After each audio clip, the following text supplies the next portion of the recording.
proceedings this morning. We are holding this evidence session in response to recent violent attacks targeting Jewish communities in London and elsewhere. We will be focusing on the drivers of anti-Semitism and the responses to it. In doing so, we are conscious that there are live cases currently before the courts, which must not be placed in jeopardy by anything said in Parliament, in compliance with the House's sub judice resolution. To help manage our discussions on an issue of national importance, Mr. Speaker and I agree that it is appropriate to use the discretion given to the Chair in respect of the resolution on matters sub judice to allow passing references to attacks in North London, as long as they do not engage in discussion or speculation around the motivation for, detail of, or immediate response to any specific individual attacks or incidents. If that's okay. Thank you. So if I can start, Russell, with you. Oh, sorry, declarations of interest. Yes, I should declare that I am a member of the Conservative Friends of Israel. Margaret, do you have anything? No. Peter? So I'm a member of the Labour Friends of Israel. I'm a member of the Board of Deputies of British Jews. I'm a trustee of the Norwich Hebrew Congregation, and of course I'm a Jewish MP. I'm a member of Labour Friends of Palestine in the Middle East. Yes. Thank you. Yes, thank you for the reminder. So maybe, Russell, if you could start the introductions. Russell Langer, Director of Public Affairs at the Jewish Leadership Council. I'm Karen Newman. I'm the Vice President of the Board of Deputies of British Jews, which is democratic, cross-communal and representative of the community as a whole. Dave Rich, Director of Policy, Community Security Trust. Danny Stone, I'm the Chief Executive of the Antisemitism Policy Trust. We provide the Secretariat to the APPG against anti-Semitism and to Lord Mann as the government's independent advisor on anti-Semitism. Thank you very much. Well, we will now start our questions and we'll start with Peter Prinsley. Good morning, everybody. So I'm the MP for Bury St Edmunds and Stowmarket, although I'm a member of the Norwich Hebrew Congregation. So this is to Dave Rich. Could you describe the scale of the recent increase in anti-Semitism in the UK, please? Good morning, and first of all, thank you for inviting us to address this issue today. There have been 2 declared terrorist incidents targeting the Jewish community in this country in the last 7 months, whereas there had been none for several decades before then. In between those incidents, there have been a series of other arson attacks at Jewish and Jewish-linked locations in North London. This itself indicates a significant change in the scale of violent attacks targeting the Jewish community. But there is a backdrop to this. Since the 7th of October 2023 and the Hamas attack on Israel that day, we at CST have recorded over 11,300 anti-Semitic incidents across the whole of the UK. These have been happening at unprecedented levels. In 2025, the average monthly total of anti-Semitic incidents was double what it was in the 12 months prior to the 7th of October attack. More recently, since the attempted petrol bombing of Finchley Reform Synagogue on the 15th of April, we've seen a 30% increase in anti-Semitic incidents reported to CST. The day of the firebombing of 4 Hatzalah ambulances in Golders Green on 23rd of March was the joint highest daily total for anti-Semitic incidents so far this year. The day of the Heaton Park Synagogue attack in October 2025 was the joint highest daily total for anti-Semitic incidents last year. So in terms of hate crimes, incidents and terrorist activity, we are in an unprecedented situation right now. I've worked at CST for 32 years and we have never ever had a period like this in all of that time.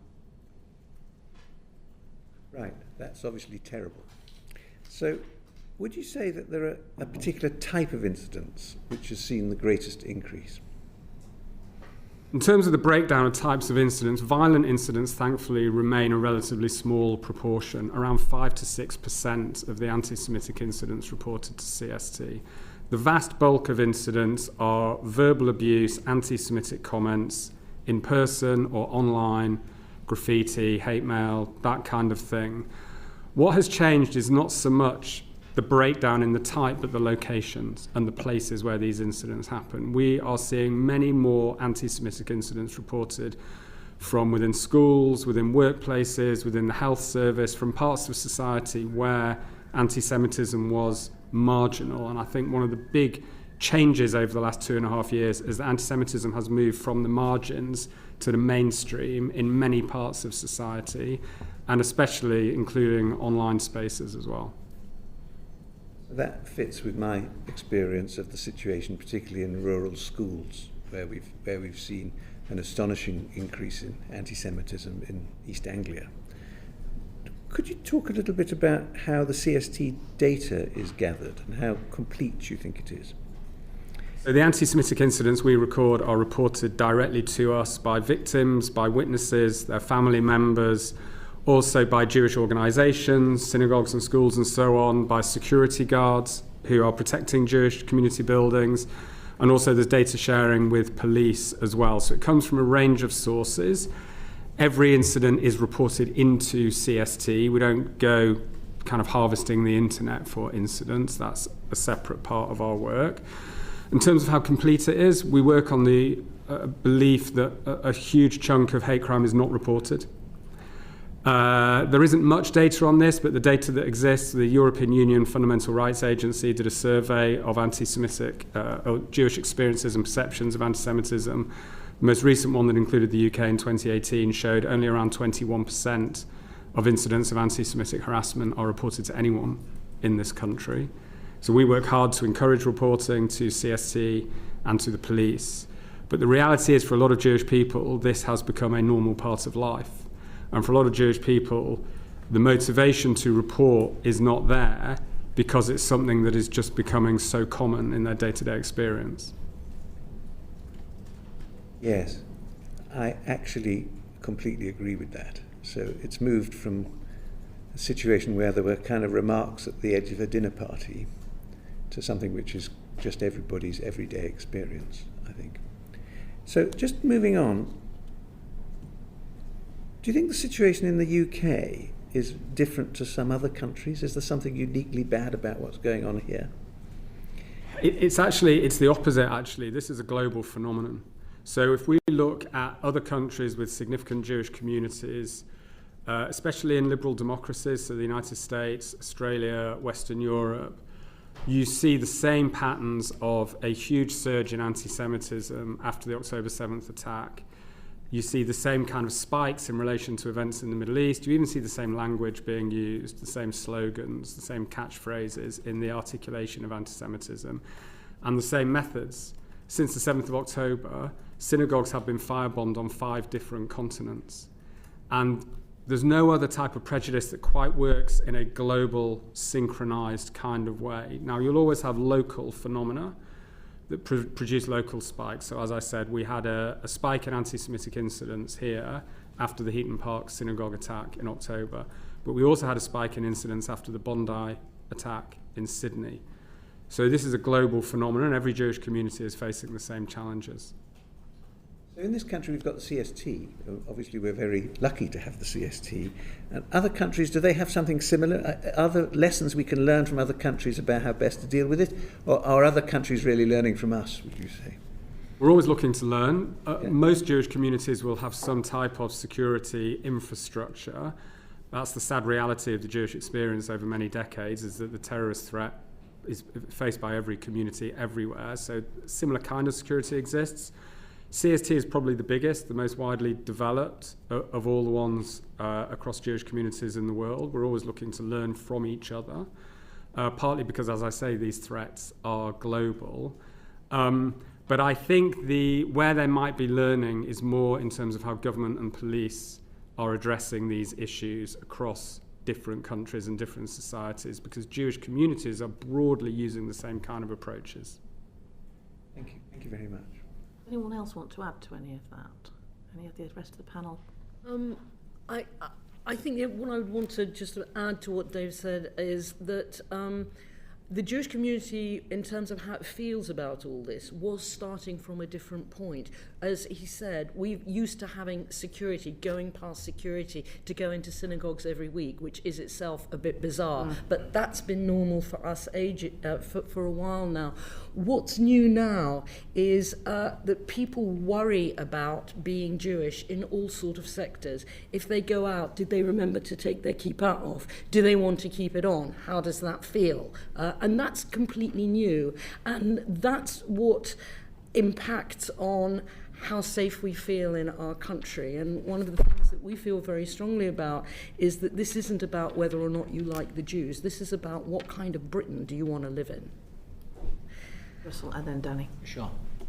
I think picking up on that point about the international context, the important point I would put there is Dave made it clear that the change was the two incidents categorised as terrorist incidents that we've had over the past 7 months since the Heaton Park attack in Manchester. But security wasn't a new thing for the Jewish community in those concepts. It's something I went to school in this country behind security. I went to synagogue growing up in this school behind security. This isn't a new concept, but we always saw those attacks happening elsewhere. Those attacks happened in France. We saw them in America. And we, in a way, maybe felt a bit safe behind those high walls, those thicker doors in our synagogues. That's now been trash. And I think when I was in Manchester the day after the attack there, and I was with the community there, the key message I just kept hearing is we've had enough of living like this. And I don't think enough of the British public really recognise that is what Jewish life is like in lots of countries, including in the UK. And a lot of the immediate response is rightly about security and protecting the Jewish community. That is obviously vital. But I think for too long we've focused just on the security. This is a problem we can fix with a fence, and we need to move beyond that. Thank you. And the context in which we operate and that we discuss all of this is one in which I've been slightly reassured since the Golders Green attacks, the civil society coming out and saying, you know, this is a problem, this type of racism is a problem. But so often I have to defend why I want to see action taken. Look at the cancellation of Wireless Festival, where I had to keep on going out and explaining why an artist using Nazi-grade anti-Semitism might be a problem. There's allegations of a smear constantly.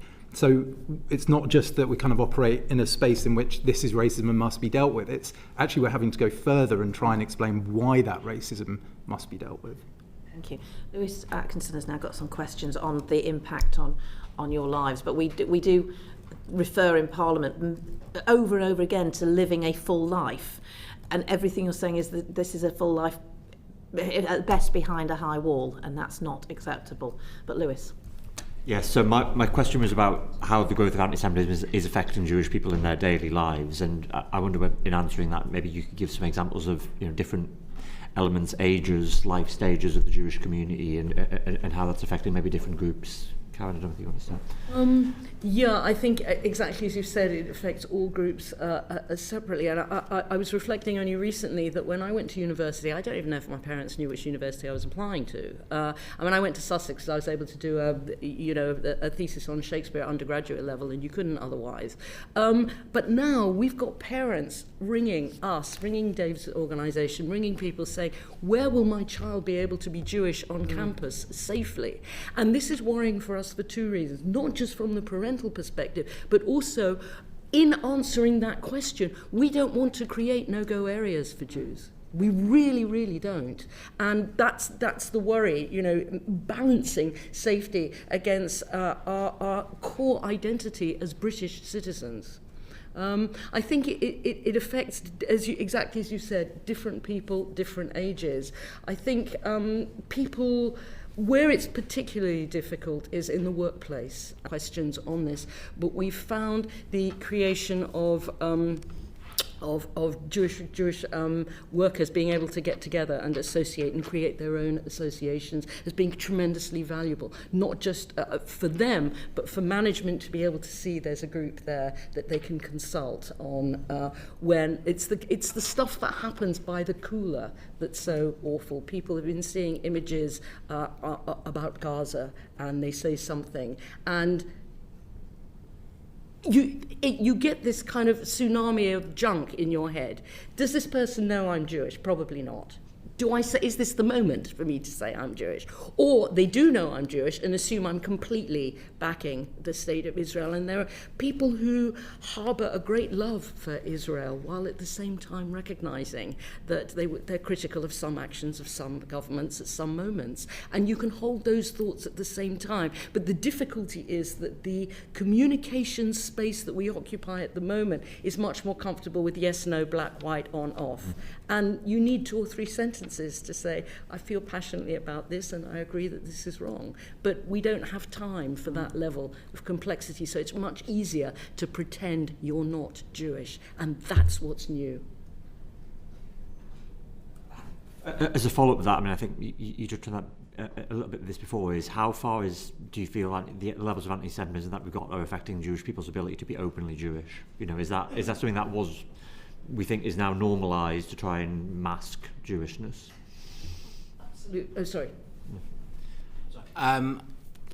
It's just, I'm amazed by just how much it's just come into the everyday conversation that I have now today. In the past 2 weeks, I've heard, when it comes to which school people's children go to, I've heard both, I'm happy my children don't go to a Jewish school because they're not going to be at a school which is a target, but also I'm happy my children go to a Jewish school because they're not going to be bullied for being Jewish there. So that's ultimately a binary choice that some people feel that they are having to make. Also, if their children might be safe in that school because of the security in place, but they've got to travel to that school. Not all Jews wear religious symbols, but if you're going to a school with in a school uniform which clearly marks out that you are attending a Jewish school, I'm hearing people about the fact that one of the biggest fears they have each day is just their children getting to school safely and home again, and that's a big part of that normal life. I think with the incident in Golders Green, also the fact that didn't happen in a Jewish location. It happened on the street in a Jewish area with people just wearing Jewish symbols. So all of this conversation about high walls, thicker fences, thicker doors, and so on, it trashes all of that. So people thinking about whether or not they have to change their route, what they look like, whether or not they need to wear.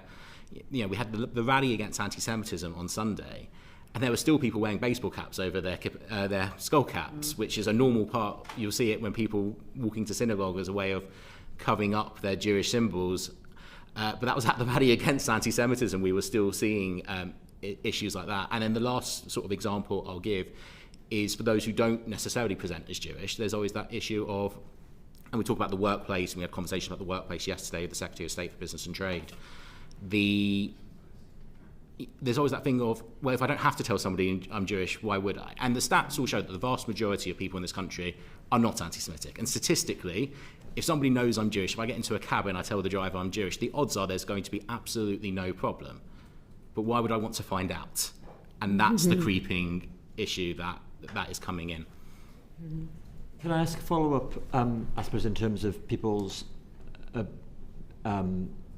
how far people feel safe to seek support services? So one of my previous roles, I worked for the NHS in Gateshead, which is, has got a significant Jewish community.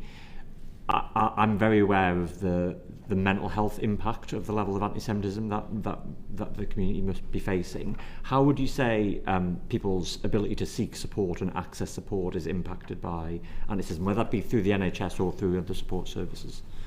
Danny, do you want to? I mean, we've been supporting Lord Mann in his work looking at the NHS and anti-Semitism across the NHS, and I don't want to preempt any of that. But it is safe to say that there are issues of those support services not having the requisite knowledge to support people, so a lack of understanding, and this is across multiple sectors, not having the understanding of what anti-Semitism is, not knowing how to receive people or to give them the kind of support that they need. There's definitely a level of concern and apprehension about seeking that support. I know of a couple of cases in different industries where people have looked to managers for support, and the managers, in fact, have come back and in some cases even expressed anti-Semitic attitudes. So there is a concern there across EDI in different organisations. There is a failure to see anti-Semitism as racism and to build training in, and that's something our organisation does training. We've been trying to work with various organisations in different sectors to ensure that it's as high quality as possible, and that offer is there for us to go in and help anyone in any sector that needs that help. Just on that, I mentioned before the Jewish staff networks, and as Lord Mann's review pointed up, there is a particular issue in the health sector, and it's both for Jewish staff who experience it, who are working within the health service, but also it's how Jewish patients feel at a moment of vulnerability when they're just about to say something and they see a Palestinian badge on the nurse's uniform. That's not a moment where you feel good asking for kosher meals.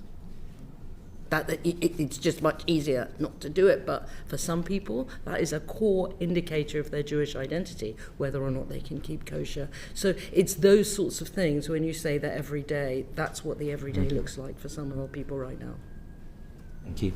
And my final question is, given the environment that you've described, how much of a risk do you think it is, or how much of a calculation do you feel members of the community are making around whether they believe it's safe and right to remain in the UK rather than to seek to live elsewhere? I think one of the big changes is that that's actually become a much more live question for a lot of people. And it's about what is your tolerance for the limitations and the self-restrictions you have to make in order to live a life here as a Jewish person. I don't want to overstate it. Jewish life goes on all the time. Jewish events go on all the time. But there's a lot of things happening beneath the surface.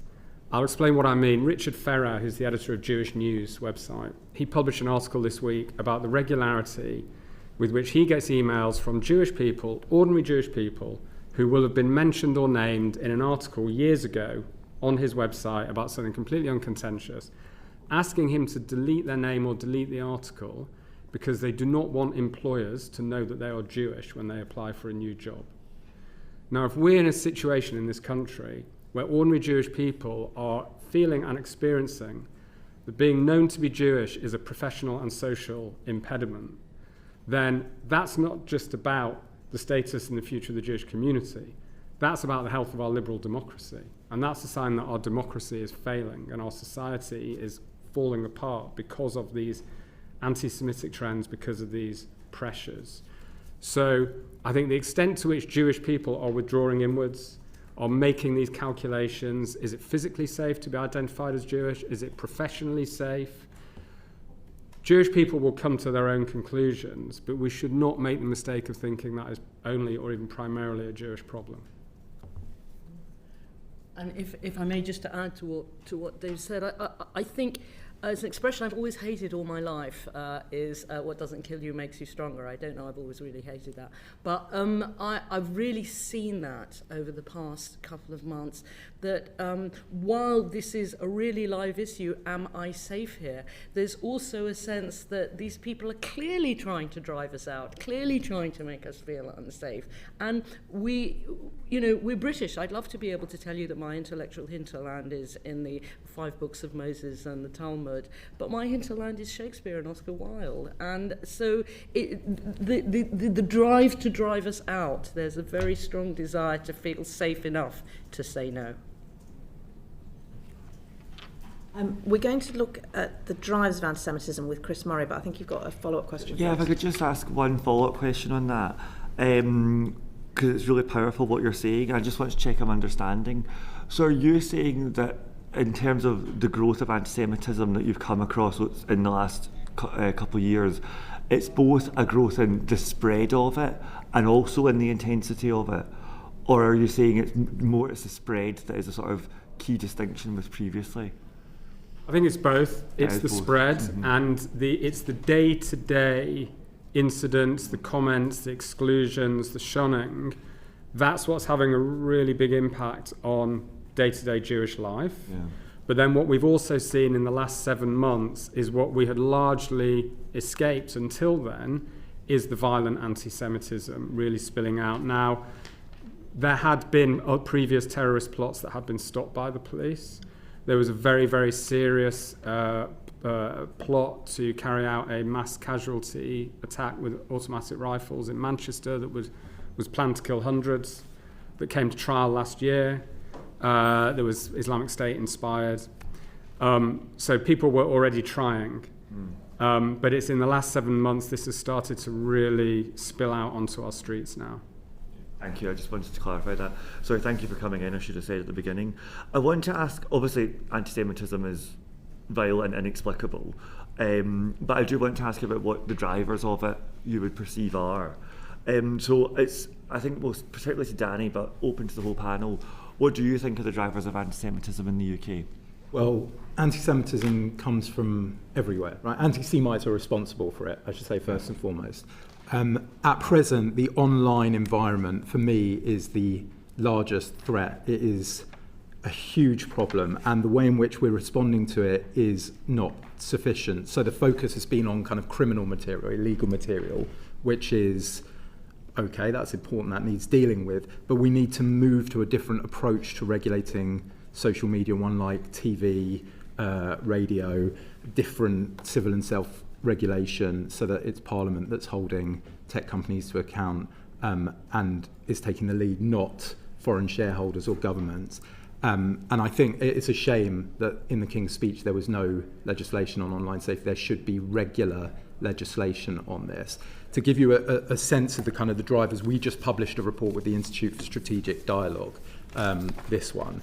And this, we looked at TikTok and at Rumble, and these platforms algorithmically are pushing minors, this is minors, let alone adults, from neutral interest topics to conspiratorial anti-Semitism, Holocaust denial in a very short period of time. And the platform features, like, I don't know, audio snippets, stickers, are helping to embed and spread that anti-Semitism. The measures to kind of capture it, we did another report looking at AI and the classifiers that AI uses, and they cannot find anti-Semitic deepfakes, and that's before we get into regulation of chatbots.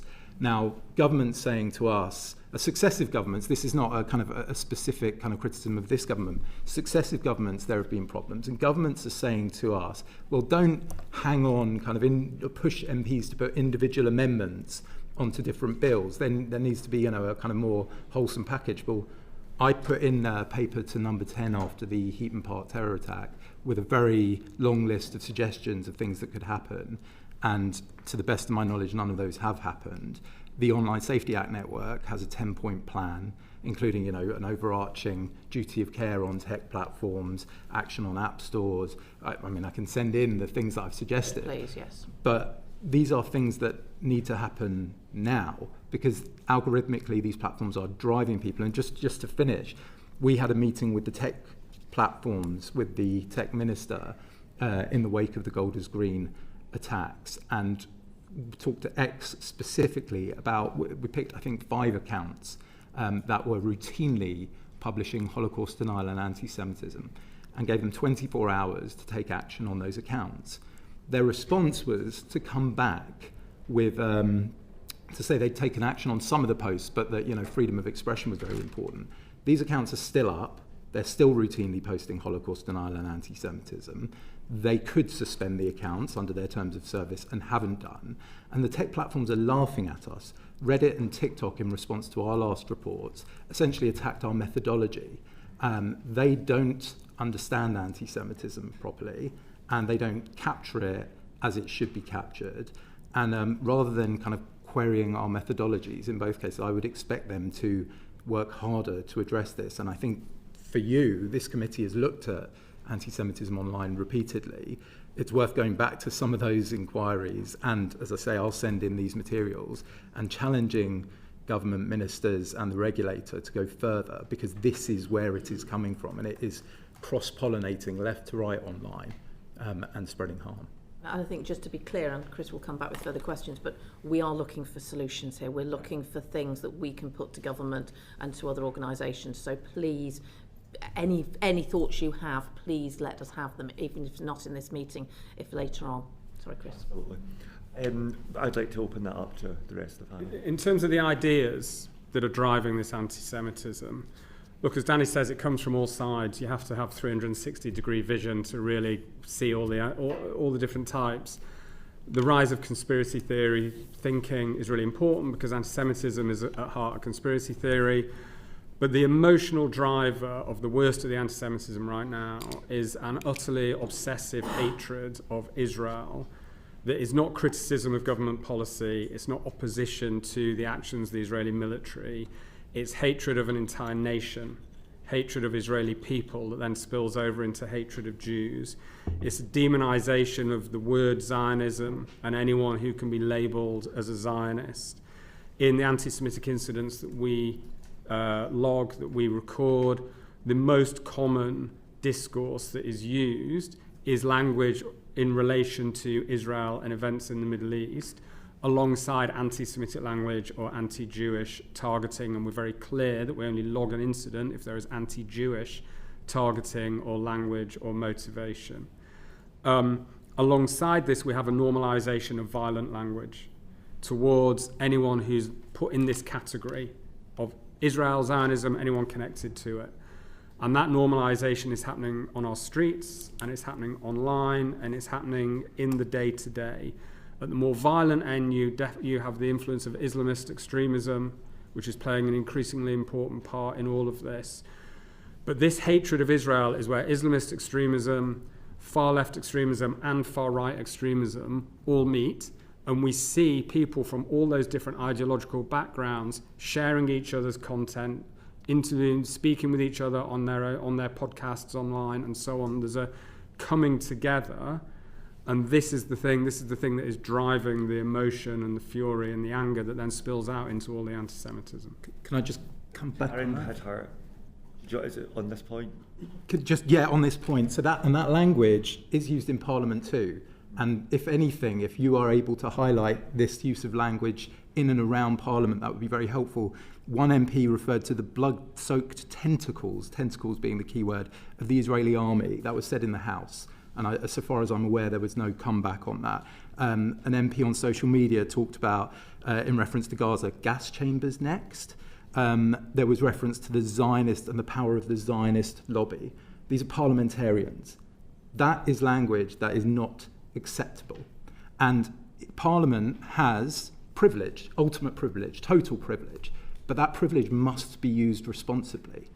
And so I suppose my plea, as ever with parliamentarians, and I've been writing about this for years now, is that the use of responsible language is at the forefront. We've done individual training for individual parties about this. I will speak to anyone about it. We've run training for Parliament on it. I'm not asking people to be shy in their criticism of Israel. They can be even offensive, but there must be a red line, and at the moment that red line is not being applied. Thank you. And just before I come to other panels, picking up on the point that you made, Dave, about what we hear a lot when we speak to the police and things, is that anti-Semitism is common across far right, far left, and Islamist, and actually non-ideological extremism. And I just wonder if you have any reflections on that, or how if it doesn't manifest differently among those groups, or then. But you had your hand. I was reminded of a lecture that the former Chief Rabbi Jonathan Sachs gave. He talked about anti-Semitism as a virus that mutates. That in the Middle Ages it was about the religious aspect, and we know in the 20th century about the racial aspect, and now it is this demonization and virulent hatred of the state of Israel that Dave and others have described.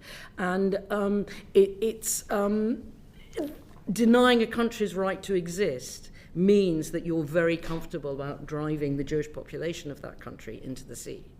That's what that means. So it's very difficult not to experience that as a direct threat.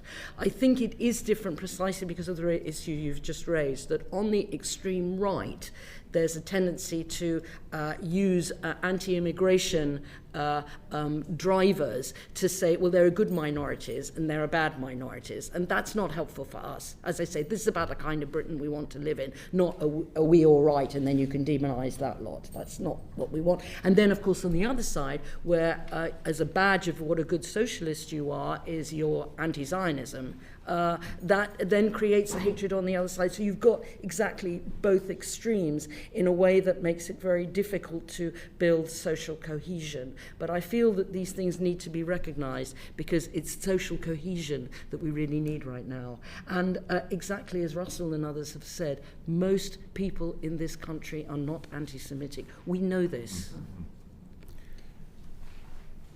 To answer your question, anti-Semitism is the common factor throughout all forms of extremism, and I know the committee's looked at new forms of extremism, but where we're looking at, I hesitate to use the word traditional, but the more commonly known existing forms of extremism, Islamism, far left, far right, newer incel-based, and any conspiracy theory really will tend to have a tinge of anti-Semitism in it. That is the common We fact. were told that in our evidence session. Yes. In the evidence sessions we had, we were told categorically anti-Semitism appears in every form of extremism. Yes, and I think that's sort of why I'd come back to the counter-extremism strategy that we have as a country is important, and I think we have been behind on that as a country. That's taken a bit too long to go. I think the Protecting What Matters paper, which came out about a month or so ago, maybe 2 months ago, is a really good place and a good start on that, and has some really important measures in it on countering extremism across those ideologies, and importantly names those ideologies. And those ideologies are also named, I think, on the in the paperwork on the King's speech yesterday around the National Security Bill as well. And it is really important, because ultimately I think a lot of the time we are too afraid to name some of those ideologies as a country. The Prime Minister, the Home Secretary, the police have been very vocal in naming Islamism. I believe the committee has as well. But even within government and junior ministerial ranks, and ministers will have meetings where we speak about it, and then the minister will sum up and not mention the word Islamism at it, and you can tell that sense of squeamishness. And if that's where we still are, then we're not going to be able to face it as a country. On the Protecting What Matters strategy, there's a really helpful action plan at the end, which sets out which department is responsible for which of those measures. The bit that's missing is a timeline. There's no timeline for that. There's no deadlines. There's no real idea where we can hold government to account on how they're going to implement this strategy. And I would suggest to the committee that that really is something that needs to be implemented and needs to be monitored as we move forward. Okay, thank you. A follow-up question is, we obviously have an incredibly polarised political debate generally at the moment. And I wonder, how much do you think that polarisation contributes to anti-Semitism, and how much does that polarisation, that's one set question, then a completely separate question is, there's the polarised debate around events in the Middle East is also very febrile. So how much would you say that polarisation in general is a problem in driving anti-Semitism, and how much is the polarisation of the debate around the issues in Gaza is a driver of it? If that makes sense. It does, and I think it's an absolutely central part of it, because anti-Semitism is part of these bigger trends in society. And polarisation never happens only in one direction. So as one part of the political spectrum spins off towards more extreme positions, you will get an opposite reaction on the other side.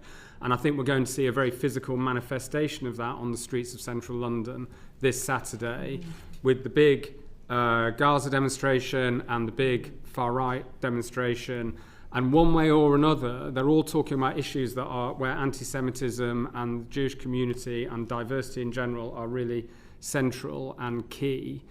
And, they have one area of common ground, different extremists, which is the anti-Semitism at the heart of it. So the more that politics polarises, the more that debate becomes characterised not just by anger, by hatred, by lack of consensus, but also by conspiracy theorising and by scapegoating, the more that anti-Semitism will absolutely rise.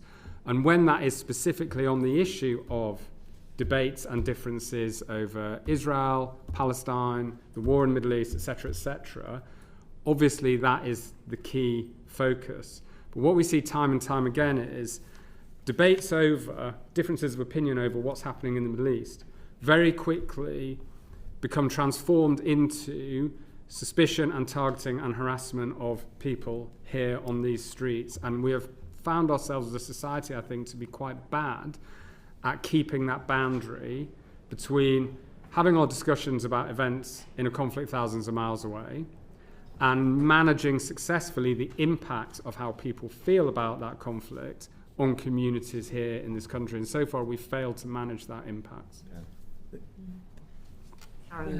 There was a principle. No, oh, sorry, Chair. Thank you. For me, I think you've touched on something really, really critical, because there is an issue around how important it is to develop the skill of critical thinking, and that's a lot of on the one hand and on the other. Yeah. But I think a lot of this extremism is driving an identity politics way of thinking, whereby it's black, white, good, bad, yes, no, on, off. And I think that's where things are particularly difficult. So as I was saying before, a lot of Jewish people who feel very strongly that the state of Israel must exist, but at the same time recognize that, of course, criticism of any action of any particular government is completely legitimate, has a nuanced space of thinking that simply doesn't exist in this polarized world. So actually having the discussion to where we need to get to anything sustainable, whether it's social cohesion, peace on our streets, or anything in the Middle East, it's finding the space to have a discussion when the thinking is tending towards polarization that is itself very dangerous. And that's a really important point. I wonder because there's a lot of people in the country who are not anti-Semitic, but who deplore what is happening in the actions of Israel. I mean, I share that view. What would your sort of advice, if someone, I'm not talking about myself here, but if someone did want to express that by going on a march, for example, this Saturday, how could that person do it, given that the political space is so constrained and so polarised? Do you think they can? It's absolutely possible to protest in a legal and democratic way, and as you say, it's everybody's right to do that. And many people have very strongly held feelings about what's happening in the Middle East, and rightly so, and understandably so. I think there are a couple of things. One of them is that there's a difference between criticism and hatred. And I think we all understand that. And I think recognising that difference is a really important starting point. And the other thing is, we have a definition of anti-Semitism, the IHRA definition, which has been adopted by government and is used very widely across society, which is not prescriptive, but it sets out useful guidelines about the kind of language and behaviour that might, in certain contexts, be anti-Semitic.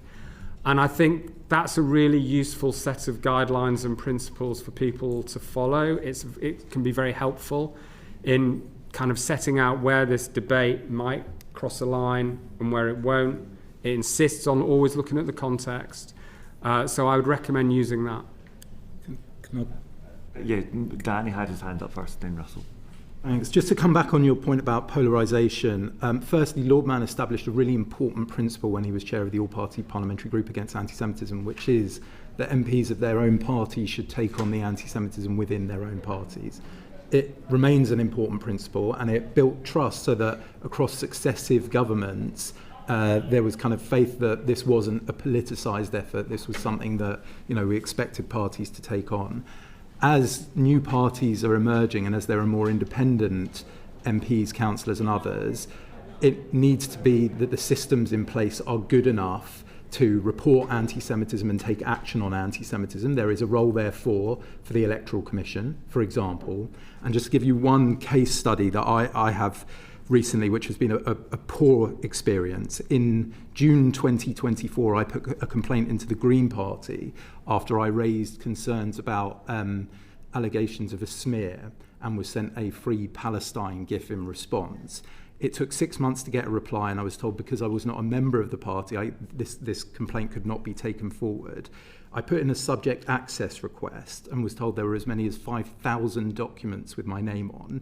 It then went completely silent. So in May 2025, I complained to the Information Commissioner's Office. In December 2025, it took that long, I was told that the party had probably breached its or failed its obligations and it had been instructed to respond. This week, I was told I may or I should receive something by the end of the week. So it's taken 2 years and I've had nothing. That isn't good enough. So political parties, I don't care which political party, they need to be set up to register these complaints, deal with them, as I say, for their own party's sake, so that this doesn't become a big political issue, but that they are all set up, each political party, to take on the problems within their own party.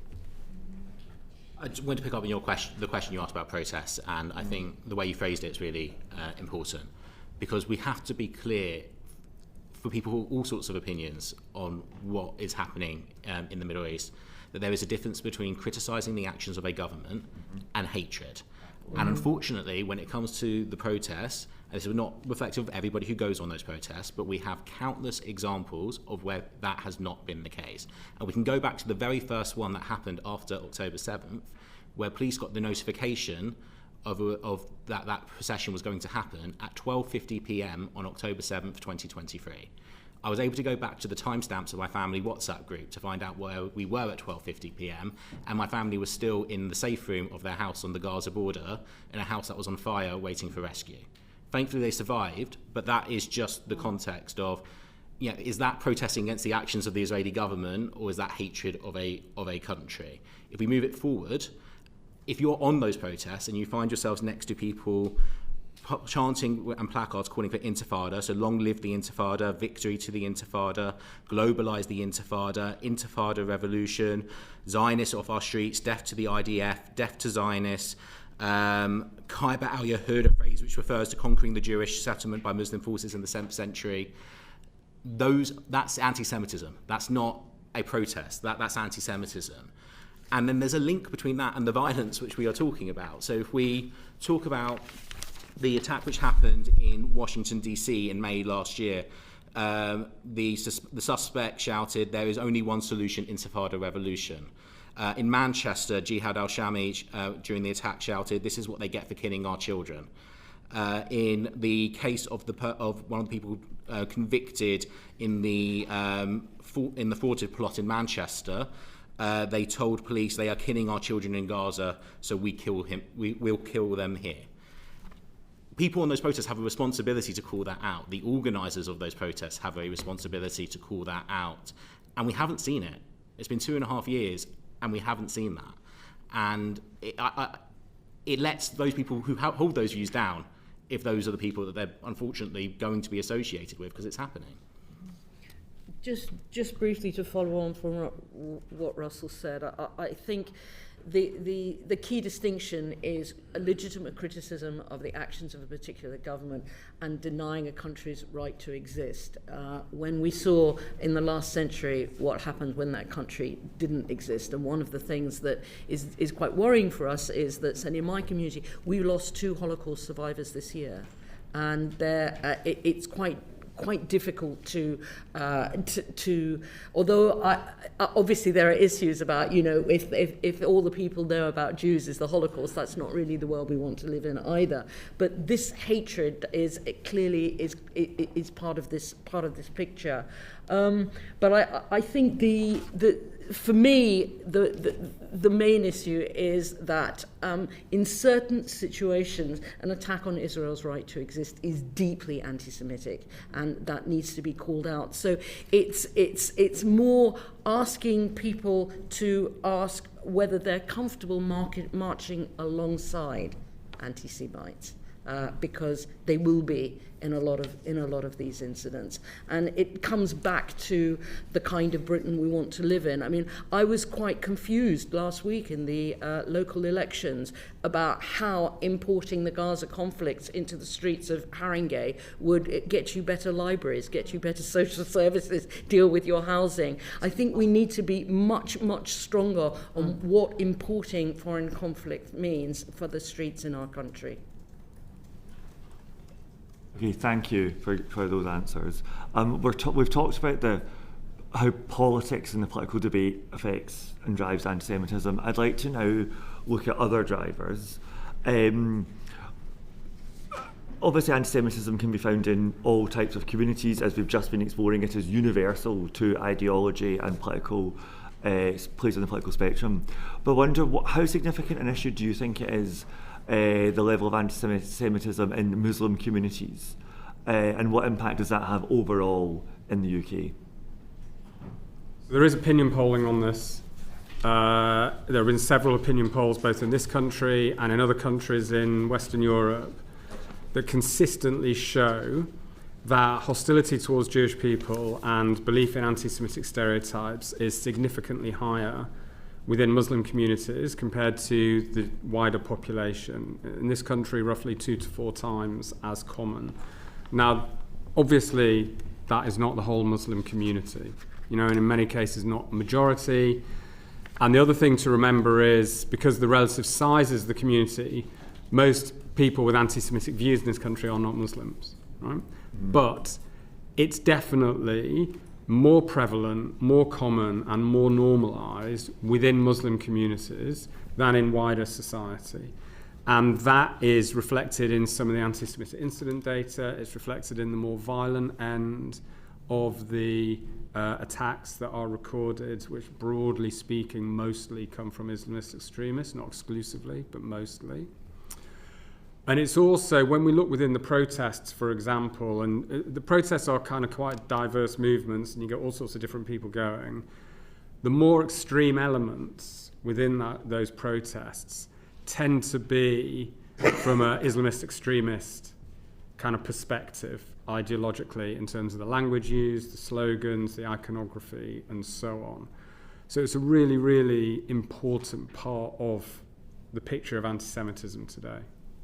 Okay, thank you. Just before I open it up, would you? Are there any other comparable? Are there any groups that are comparable to that, or are you able to disaggregate within the Muslim sort of population?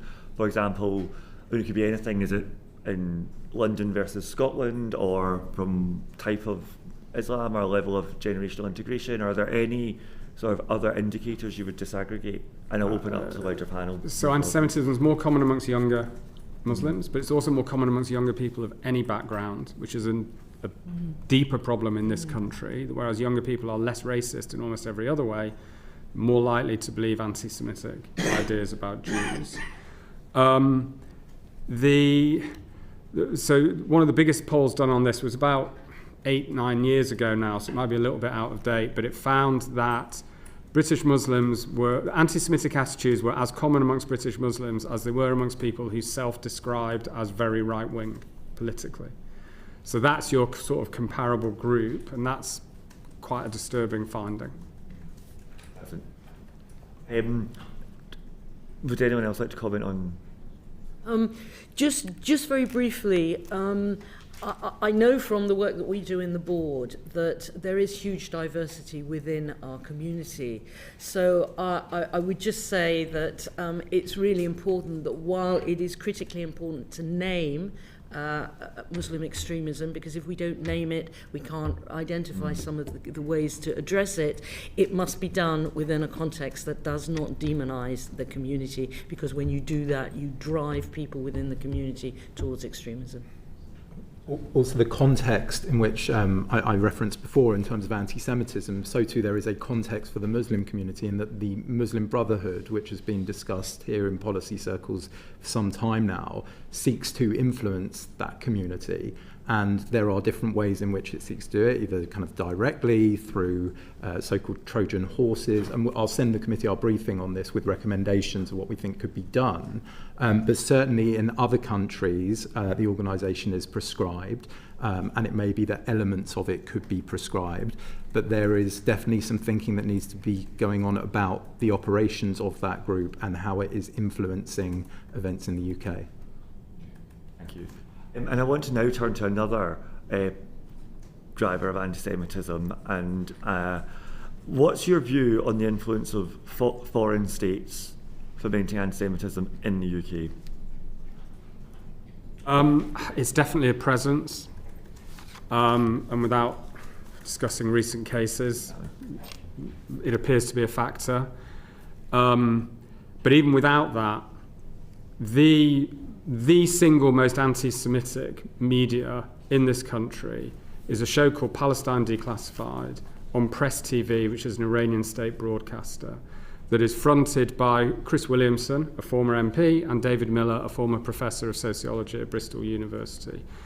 It is like watching an edition of the Protocols of the Elders of Zion every single week, but they name ordinary Jewish people, schools, charities, synagogues, hundreds, even thousands of institutions over the course of the last few years. It's viciously anti-Semitic. And this is hosted on Iranian state broadcaster, which lost its Ofcom license several years ago, but which is still produced in the UK by British registered companies. And those companies are still allowed to continue. And I think this has just been allowed to grow. It's had a very detrimental impact on, and a radicalizing impact on the anti-Israel movement. So one of the key themes that's come out of David Miller's discourse and this show is that Zionism is Jewish supremacy, that this Jewish supremacy is trying to control Britain, that British politics is controlled by this Zionist conspiracy. And the fact is, if you look outside the Houses of Parliament on a Wednesday lunchtime during PMQs, you will see a demonstration of people saying UK government under Zionist control, holding up fake banknotes with cabinet ministers' faces on, saying they've been bought by Zionist money, and it's all about Jewish supremacy. And this is the discourse that has come out of this Iranian state media in English, fronted by British people to a British audience. And it's been doing this for about 4 years now, relatively untouched. We put evidence into the Foreign Affairs Select Committee about foreign state influence, which we can share with you, but certainly Russia spreading disinformation online through bots, which speaks again to what I was saying about our our online environment and the supply chain, information supply, and how that needs to be protected. Iran again. So yes, it's a serious concern. I would just also raise the question of, I think it needs to be looked at how effective the foreign influence registration scheme has been in some of these cases. My understanding of it when it was introduced was it was meant to push a lot of these issues into the public realm, give it the light of day so we could see what was happening. But last time of checking, there was no mention of Iran on any of the public entrants on that register. So I do think we need to look as to if the foreign influence registration scheme has been what it was intended to be, now that it's been in place for a little bit of time now. Just to underline what's been said, I think the evidence is now beyond reasonable doubt that external interference is there, and it's something we have to name and recognise in order to address it effectively. One of the things that I wanted to say in response to something that you said earlier, and I didn't, is we believe the bar has to be very high on free speech. We absolutely think free speech is critically important. On the first day that I became vice president, the police banned the Al-Quds March because they felt it was not conducive to the public good, and they turned it into a static protest. So what this means for our communities is when you have marchers walking past a synagogue and people either deciding not to go to synagogue in the first place because they don't want to have to run the gauntlet when they leave. So I think those public orders things are really important, but we come from a space of recognising that free speech is really, really important and that the bar should be very high, but that unfortunately the atmosphere we're in, sometimes that bar is reached, and then we want the action to be taken. If you're happy for me to follow up on that public order point, because we've already referenced the two marches happening this weekend on Saturday, the Nakba 78 march, as well as the Tommy Robinson march that has been announced. And we wrote to the Commissioner ahead of those marches, particularly around the Nakba 78, because it is using a route which is the same route that the previous National March for Palestine used. And we wrote with evidence of the impact that had on a synagogue, which the march was not going directly past, but the form-up point is very close to the synagogue, and the route of the march essentially surrounds the synagogue, meaning that anybody leaving it, and we have evidence of this from the previous march, would have to, for part of their route home, join the march to get home. And the statement the police put out yesterday on this recognised the impact that these marches have had on the Jewish community. They've said 21 out of the 33 have had conditions imposed on them because of their proximity to synagogues. They said that they've routinely seen arrests for racially and religiously aggravated public order offences, for stirring up racial hatred and supporting terrorist organisations. It's not normal to see criminality of this nature on this scale at what are billed as a peaceful protest. Now, the issue of that is they said a lot of the good things, and the police really do seem to be starting to understand that problem in their public statements. But in a way, we've gone backwards. It's now been 2.5 years of these protests. We've had 2 governments in that time. There's been legislation that's gone through as part of the Crime and Policing Act. Yet this Saturday, we're now once again at a point where I have been told that there are people who will not be going to synagogue in this country because of one of these marches. And it's actually got worse in that time, because in the past, we have seen the police impose conditions under Section 12 in order to move the route away from those marches. And that's not happening this weekend, despite the evidence of the impact on a central London synagogue. And we're still here. I know that Home Affairs committees have taken evidence on these issues of protest. This has been an issue. The Home Secretary spoke about this after the Manchester attack around cumulative impact. The police have upped their language and been really strong on it.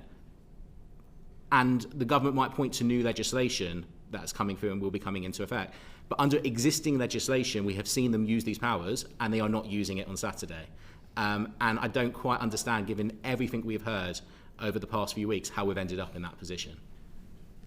Just to go back on my point about the kind of narrative, if you look at, there's an EDM in January 25, one of the first times the police pushed back on the routing of a march past a synagogue, and 50 or so MPs signed an EDM saying, well, actually, we don't think there's anything in this. These concerns are not founded. I'm kind of paraphrasing, are not founded. And they use the some of my best friends are Jewish line. There are Jews on these marches. Again, I didn't see an EDM saying, "Oh, we're really concerned about the fact that Jews are having to avoid central London." That was the EDM that went down. So just to point that out. Thank you. Chair, if I may, I last appeared before this committee in December 2023 on exactly this issue of the policing of protests. And in preparation for today, I looked back at the transcripts of those hearings, and there are a couple of things jumped out. One of them was that even by that early stage, it was apparent that the same pattern of the same types of hate crimes and criminal offences were happening on those protests in a repeated way. The other thing, the police, Assistant Commissioner Matt Twist, who gave evidence that day, said that the organisers of the protests had not referred or reported a single person from any protest to the police for committing a criminal offence, and had not helped the police distribute or publicise their advice to protesters about where the law stands on these issues. The 2 people who the protest organisers who also gave evidence that day, Chris Nineham of the Stop the War Coalition and Ben Jamal of the Palestine Solidarity Campaign, have since been convicted in a court earlier this year for breaching public order restrictions in relation to a march in January last year, which the police moved away from one of the main synagogues in central London. And they were so angry about that, they broke the public order restrictions in place. So we've known for a long time the organisers of these marches are completely irresponsible and reckless in their refusal to comply with a very basic, reasonable request to balance their absolute real right to protest with the right of Jewish people and other people in London to go about their business, and with the importance of trying to take action to reduce the criminal offending and the hate crimes that take place within those broader protests. And we're still here 2.5 years later with no greater will to cooperate, no greater reasonableness on the part of the march organisers. So I am very surprised that both of these marches are going ahead this weekend, frankly. I think the scale of both routes means the whole of central London will be dominated by the marches and the policing activity around them. I think it will put a huge number of people off going into central London, whether they're Jewish, whether they're Muslim, whether they're any other background. Frankly, I feel very sorry for any tourists who have booked a city break to London this weekend. This is a serious issue. This is about the life of the city, and it's having a really damaging impact. We've got some questions on policing, but Paul Kohler wanted to come in. Actually, yes, you've anticipated one of my later questions, so I'll go to that now. Yeah. Are you arguing for a moratorium on pro-Palestine marches? Under the existing law, the police have the power to convert a to ban a march, but in all likelihood that would then go ahead as a static assembly, which can't be banned under the law as it is. The problem with the marches are firstly the impact that they have. These marches always take place on a Saturday.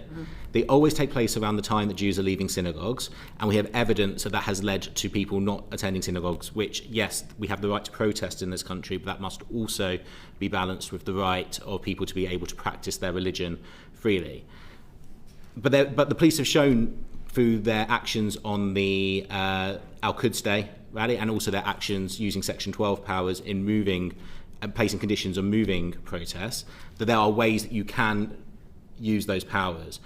I think the point when it comes to why we're getting to a place where I do think in the current context, especially with the route that's been announced for this weekend, the police should be using those powers to ban it as a march in the likelihood that it would then go ahead as a static assembly, is the level of criminality we see on these marches, the high likelihood of serious disruption this weekend with the two marches that we are going to see from the National March on Palestine and the Tommy Robinson march that's going to be happening, and how much easier it will be to police those levels of criminality at a static assembly as opposed to a march. Plus, as I've stated, the impact and evidence we have of the synagogue. The last time the Palestine march took place at the synagogue, on this route near the synagogue, we've had the synagogue having to cancel part of their programming. We had the police, synagogue members saying that the police were directed to escort some of them back to the station afterwards when the police identified people leaving the synagogue in clothing that suggested that they had been leaving the synagogue. We've had people saying, I still came, but I didn't feel comfortable bringing my daughter with me. This is proportionate. We're not removing the right. We're not asking for the right to protest to be removed, but ultimately we're asking for the rights of Jewish people in London to be able to practice our religion and our faith in this country, as we also have the right to do. And we're asking for measures to be put in place which will assist the policing of the level of criminality that we are seeing. And why are you arguing for the moratorium, the banning of the march, rather than the rerouting of it? I think that when it comes to the rerouting versus the moratorium, I guess the question is whether or not the rerouting will have the desired impact. I think particularly this week with the two marches, I think it's going to be difficult to reroute it in a way that avoids any of the synagogues. I think there's also the point which is every single time these protests happen, as I said before, they happen on a Saturday, they happen nearby synagogues. Those are choices. If you rerouted them, they wouldn't have to be by the synagogue, would they? Well, first of all, we've seen them. The question about the conditioning is the fact that on a previous occasion where conditions were put in place, the organisers breached those conditions. And they were prosecuted. Well, exactly, but that's evidence that the conditions may not work and may not be sufficient to deal with the issue based on the actions of the organisers. And the conditions could be used to move it, to change the timings and so on. But the point is that no matter when you do this on a Saturday in central London, on the routes that they are choosing, they are going to impact on synagogues. As I said, with the particular case of this weekend with the two marches, I think finding a route that doesn't impact any synagogues will be increasingly difficult. And the fact is, when it is a march and police resources are stretched out further, it will be much harder to deal with and show at the time the criminality in terms of incitement and incitement to hatred and the language that we see on those protests. For the police, that is much easier to police when it is a static assembly. But the logic of that is to ban all pro-Palestine marches on Saturdays in London.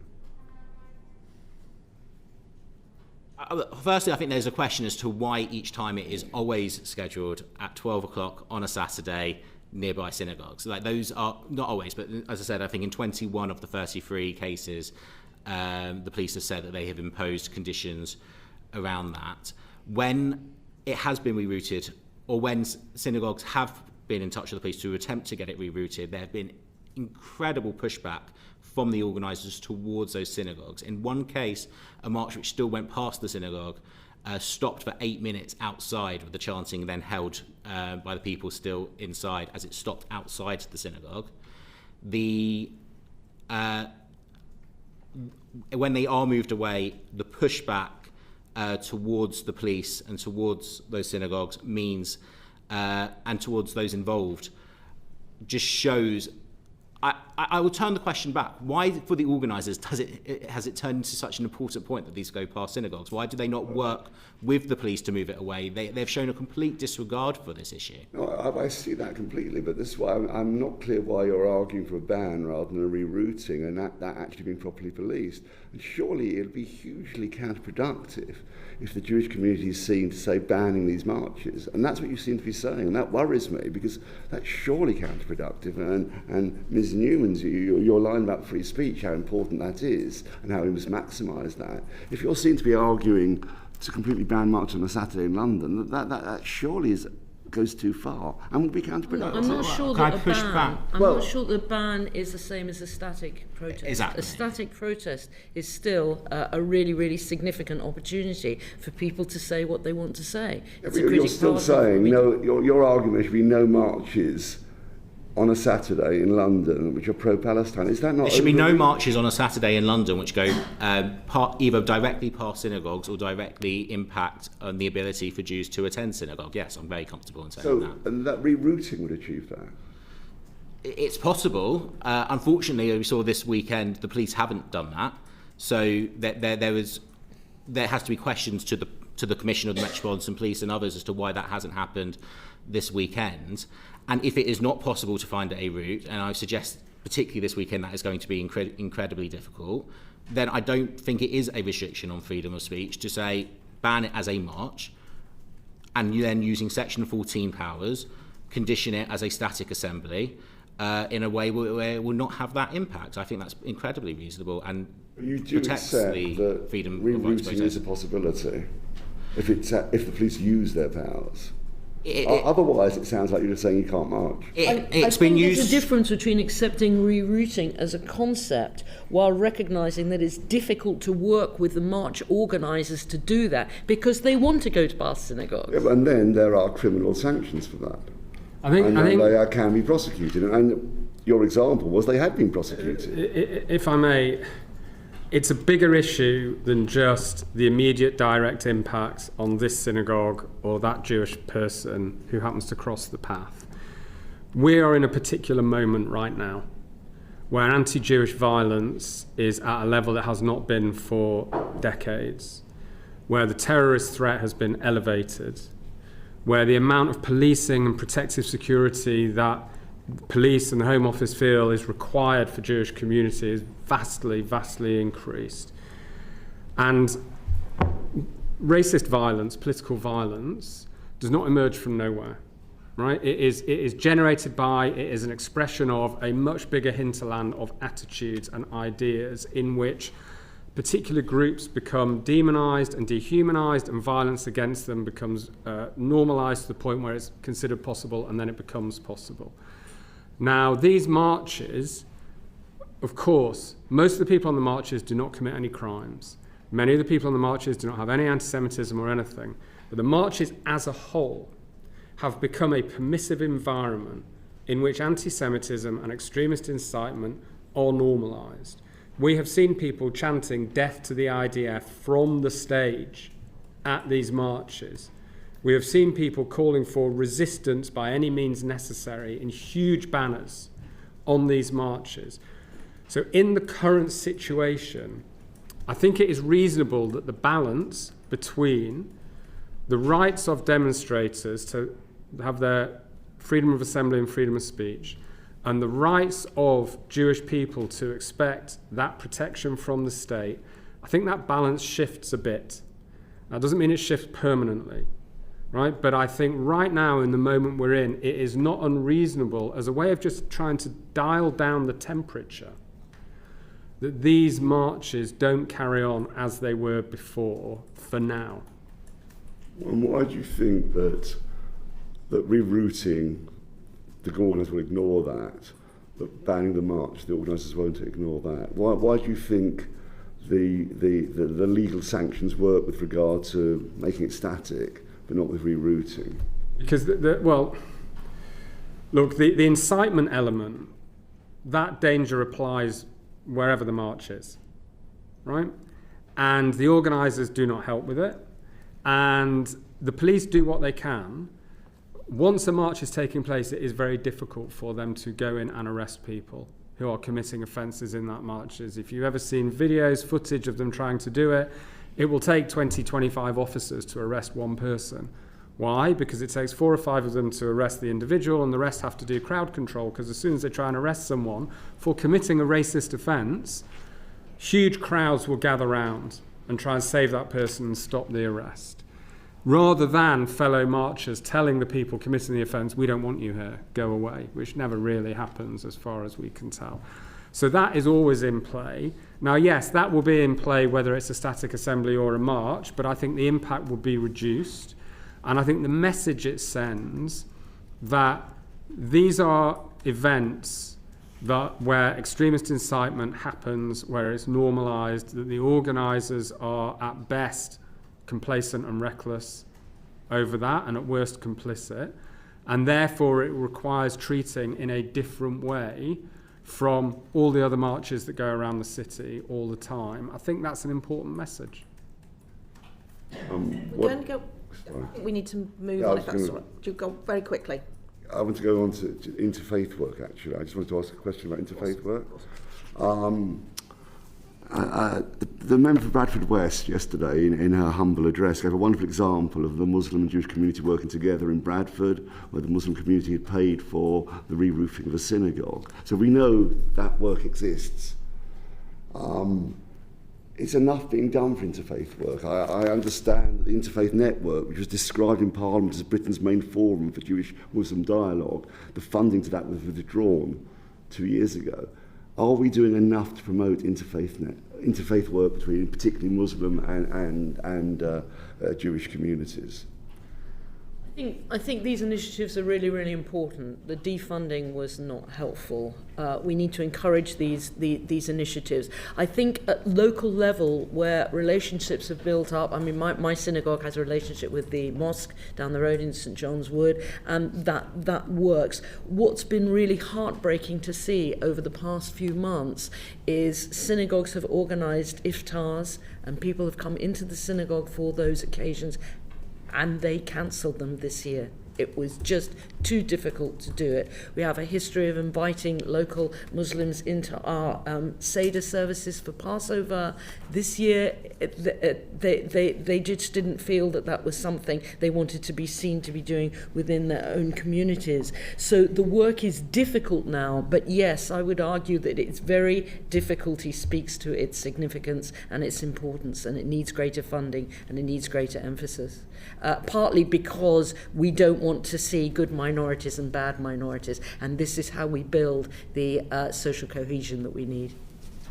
2 points. Interfaith is important, but interfaith is only important if it deals with the difficult issues as well as dealing with the commonalities, and good interfaith does that. The second bit is picking up on Karen's point around those events being cancelled, or what we've seen too often is good initiatives happening but no photographs being taken, no publicity being taken. And that's because if we go back to the earlier conversation we had about Islamism and extremism, Muslims are just as susceptible to that in terms of the violence and threats towards them for working with the Jewish community as the Jewish community is at threat from that. And that is a big problem, and unfortunately that undermines the good work that does happen in the interfaith space. We're going to move on to policing, and I should just note that we've had a letter from the Commissioner of the Metropolitan Police, which we published before the start of this session. But Margaret Mullane. I just wonder how confident you all are on the Met and other police forces, really, on their capacity to actually tackle anti-Semitism. So in the last few weeks, since the series of attacks, there's been a huge increase in protective policing in Jewish community areas in London, but also in other parts of the country, in Manchester, in Leeds, in other regional forces. It's been very welcome. It's a huge amount of extra resource. I think Jewish communities have noticed a lot more visible policing on the streets, and we are seeing positive outcomes from this. We're seeing a lot more arrests in real time when anti-Semitic hate crimes happen. And this is the relatively sort of lower offences, Section 4, Section 5 Public Order Act offences on the streets. We're seeing rapid, immediate arrests, And also the CPS are processing these cases through the court very, very quickly. So there was one last week of someone abusing Jewish people on the streets in Stamford Hill in northeast London, and the offence took place at 9 p.m. on a Thursday night, and by Saturday afternoon the offenders have been charged and convicted in court. It's fantastic, it's what we want to see, but you put your finger on the issue, which is how sustainable is this? Because ideally this would be sustainable in the long term, and there is a fair argument to make that, you know, had this been done 2.5 years ago when the initial surge in anti-Semitism happened, we could have ended up on a different path. Who knows? It's a hypothetical. So I think I think the government does need to look at what is the long-term resourcing for this kind of thing, because obviously extra officers in one area means fewer officers in another area, and ideally I think if this extra resourcing could be committed long-term, you could start to see a real rollback of the amount of anti-Semitism. You'd have much greater deterrence for offenders. You'd start to rebuild that Jewish community trust and confidence in the police and in the CPS that the system actually works to protect them. Everyone agree? So I just want to underline how much we value the CPS, the site that they're accelerating the amount of time between charge and prosecution. I also want to put on record the community's gratitude for the visible police support that we had in the immediate aftermath of some of the recent attacks over the past few months. I think the police have the resources that have been made available to them. It has been wonderful that that's happened, and I think they are doing a tremendous job. What I worry about is the 23-year-old police officer who has to make a split-second decision about from the river to the sea, and I wonder whether we're following through with the training that's necessary for that policing to be carried out effectively. And can I ask, have you raised that with the police on the training? Because you make a good point. My local police team went and did some work where something terrible had happened as well, and you wonder, are they trained? Is it the right response? I mean that in a positive way. It's probably best for them. No, I mean, we talked to West Midlands Police about doing some training. We didn't end up doing it, but I do have some concerns. We've begun to feed into the College of Policing on their training, but I don't know whether that's been quality assessed or not. CST certainly do training for police, and I'll let Dave follow up. I just had the general point. My only concerns are, one, about joined upness in general, so whether individual police forces, and this counts as much for, let's say, elections and special points of contact and what have you, whether there is kind of shared knowledge across police forces and CPS areas as well, whether they're joined up, because I know that hasn't been the case in the past. And one for your committee, that there's been this recent change in respect of non-crime hate incidents. I'm on the record as saying I fundamentally disagreed with the way in which those are going to change. I thought they did need to change and that they should be intelligence reports, but I'm concerned about how they will change, and your committee should scrutinise the impact of that change, and to place on record my thanks to Paul Gianassi, who did so much work in that area to make them work. But that is something I think you will want to have an eye on, because they have a specific impact in respect of anti-Semitism, where it is and how police forces can get in and be kind of do preventative work as well, and look to other organisations to do preventative work. So yeah, I would keep an eye on that. If I just Yes. the sustainability of the raise in policing is the big point here. Mm-hmm. Short-term surges happen after attack, but how much does that continue? And in the case of the Met, we know there's been 100 police officers assigned for this work. The Commissioner originally asked for 300, and I know there are ongoing conversations around that. And also, if I just talk about the community impact side of it, because there is both a reassurance in seeing police, but it's also it's also a reminder of the threat when you see the state giving those resources. I went to a friend's wedding a few weeks ago, and the synagogue was one of the ones named as one of the list of targets to do with the people arrested on allegations of spying on behalf of Iran. And as I left that wedding, there were armed police outside. my friend's wedding. Not a celebrity, just a Jewish, normal, everyday life cycle event.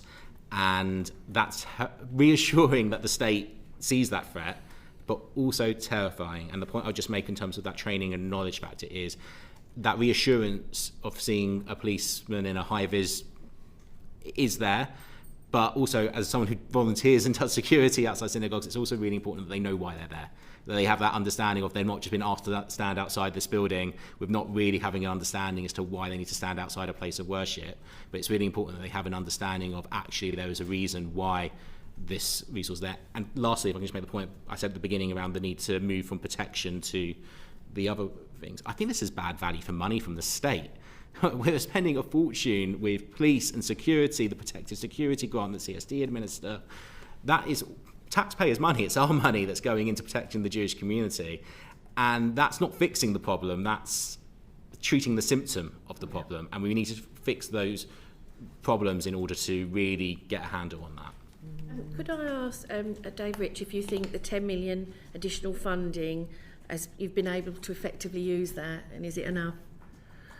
It was very helpful and very much appreciated. This was in addition to the £18 million a year in the Jewish Community Protective Security Grant that was given after the Heaton Park synagogue attack, and that had to be spent or allocated before the end of the financial year, which it all was. So it's been very helpful in terms of immediate boosting of security guarding, and also the need to improve security in other ways and other measures. We were also very pleased that that's now going to be repeated in the next financial year. So the grant now stands at £28 million a year. We do appreciate it. It's a lot of money. Is it enough?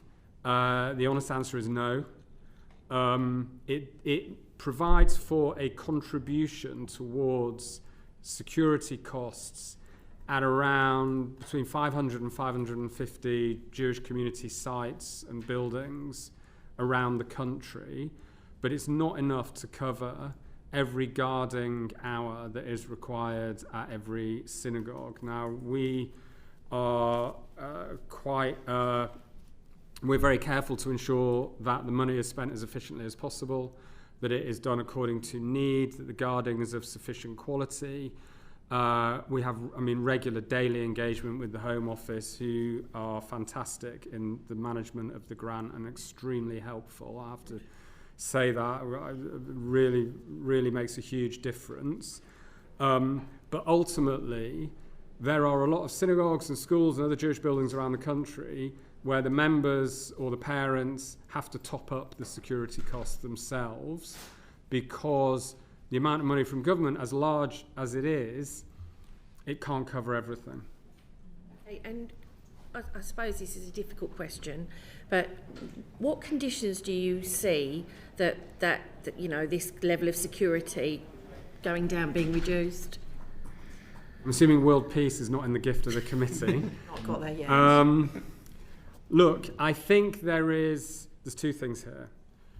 I think we would need to see a sustained fall in the number of hate crimes, the number of incidents, the terrorist threat level, the amount of extremist incitement, and that is going to require the kind of sustained policing, prosecution, and counter-extremism work and social cohesion work that we've been discussing. I think there's another issue here, which is the protective security is in a way the easy bit, right? That's the sticking plaster. We can spend more and more money as a country on it, and more money comes to CST. It goes to the security guarding. The money doesn't pay for CST. We distribute it out to the community. And it goes on the policing. There is a danger that ultimately the protection of the Jewish community, as with the protection of the public, is the responsibility of the state. And we can't sleepwalk into a situation where large parts of that are permanently subcontracted out to charities, community organisations, private security. The state in its entirety needs to find a way to reduce this problem, and that then reduces the policing and security need over the long term. Thanks. I just want to come in on extremism and the work the government is doing to tackle extremism. So how effectively do you think the counter-extremism apparatus in the UK tackles anti-Semitism, excuse me, and in particular, what's your assessment of the effectiveness of Prevent? I think we're playing catch-up on extremism. I mean, we didn't have a proper counter-extremism strategy for many years. We now have the Protecting What Matters action plan, which is a kind of hybrid social cohesion counter-extremism strategy. There are a lot of very good recommendations on the table, including the one from your most recent report on new forms of extremism, ones that have been around for years, from the Operating with Impunity report by Dame Sarah Khan and Samart Rowley, and other recommendations as well that have kind of been gathering dust and are not being implemented. So I think the counter-extremism work that is currently happening, it's quite piecemeal. So there are good things being done, but it's not joined up, it's not coherent, it's not strategic. So there have been a number of foreign extremists, whether far right, whether kind of so-called hate preachers, who have been excluded from the country this year, which is a good step. But meanwhile, there was a whole rash of very anti-Semitic and inflammatory sermons in certain mosques after October 7th that were never dealt with. No prosecutions, no real charity commission action, no regulation. So we're dealing with it in one place but not in another place. I think we need an overarching strategy with a central home in a central point in government that has the resourcing and the staffing and the authority to bring all the levers of the state into play, whether that is government departments, whether it's policing, whether it's Prevent, or whether it's other areas, Arts Council funding, charity commission, etc., where the state can play a role. Now on Prevent, look, it's very hard to measure impact because so many of the successful cases, by definition, are never publicised. I think specifically in relation to anti-Semitism, we do have a concern that there is a lack of understanding of anti-Semitism amongst some intervention providers, and there's been a difficulty in rolling out that training, as I understand it, within Prevent. So, despite the fact that the Shawcross review found that anti-Semitism appeared in every type of Prevent case, basically. So I think within Prevent, there's definitely work to be done specifically on spreading that understanding of anti-Semitism.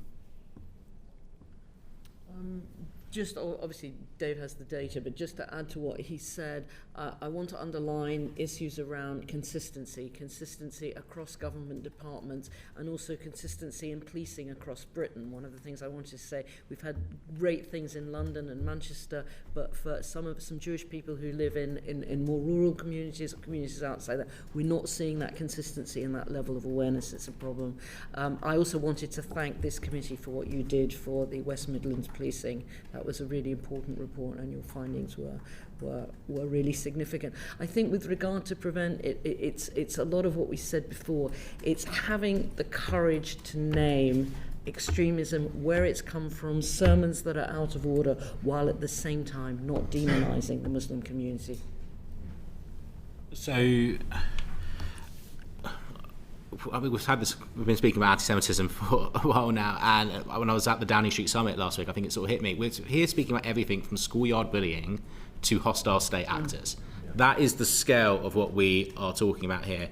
And when you look through the action plan on the Protecting What Matters document, it makes it clear how much this is across Whitehall, across society. Home Office obviously has a large part of that.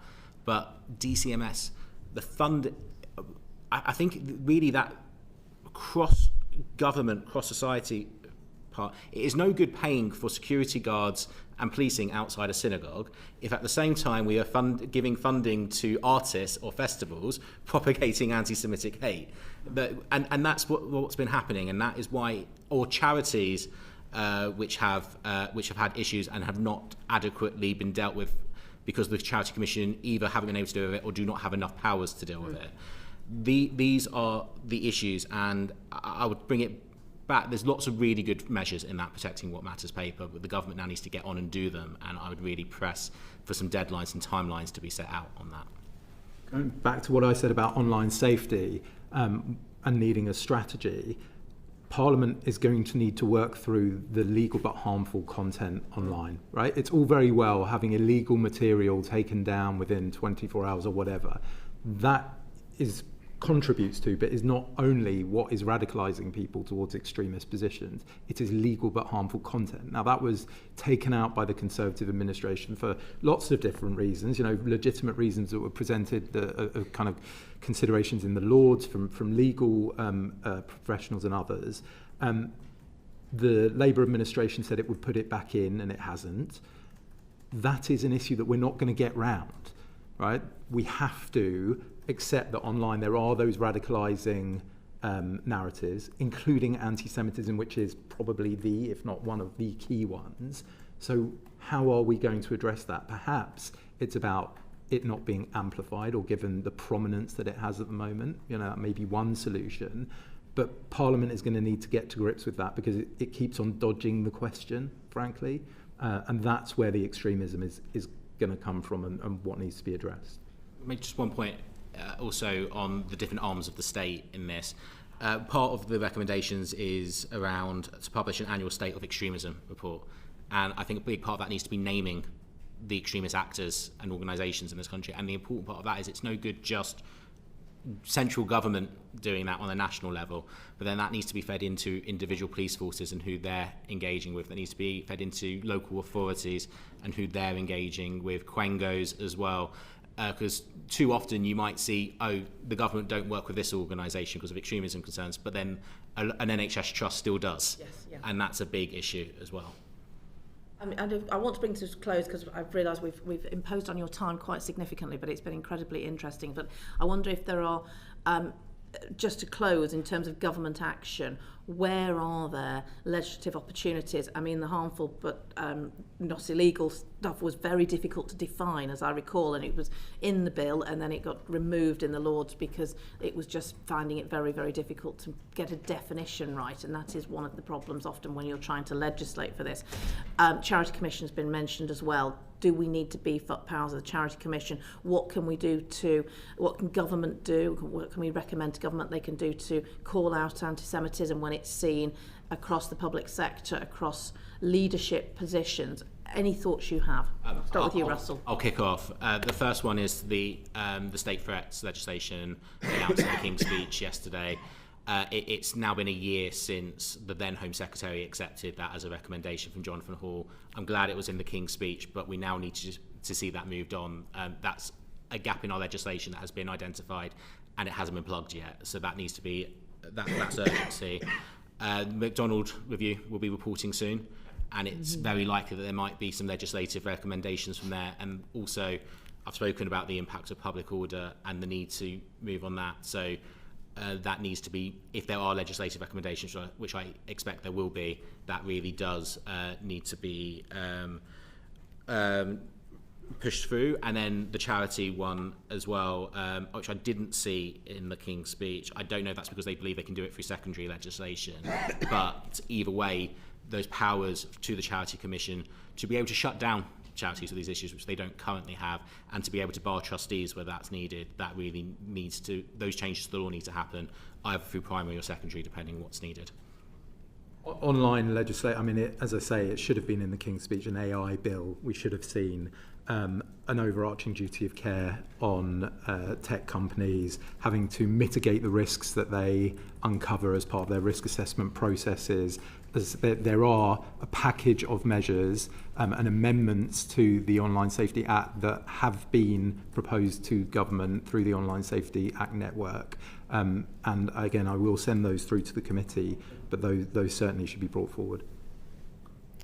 Or Dave, who wants to go next? I mean, I agree with all of those suggestions. I'd also add that there are an awful lot of laws that, if they were fully enforced, it would make a big difference.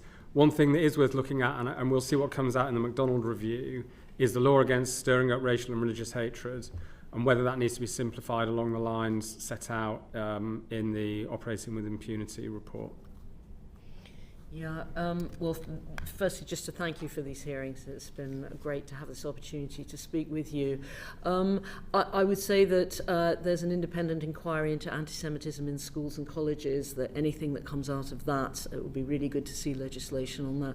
But other than that, just to admit, to look at implementing in a far more robustly and possibly well-funded fashion the findings of the Lord Mann review and other reviews and recommendations that are already out there. There's a lot of non-legislative measures that make a real difference to Jews wherever they are, in the workplace, on the streets, and those are the things we really need to see. I attended an event with Stand With Us, I think it's called, isn't it, recently, with the Jewish students, and it was so powerful to hear their testimony. Yeah, and you did that, yes. Yeah, absolutely incredible to hear what they were saying, and so horrifying to hear what's being said.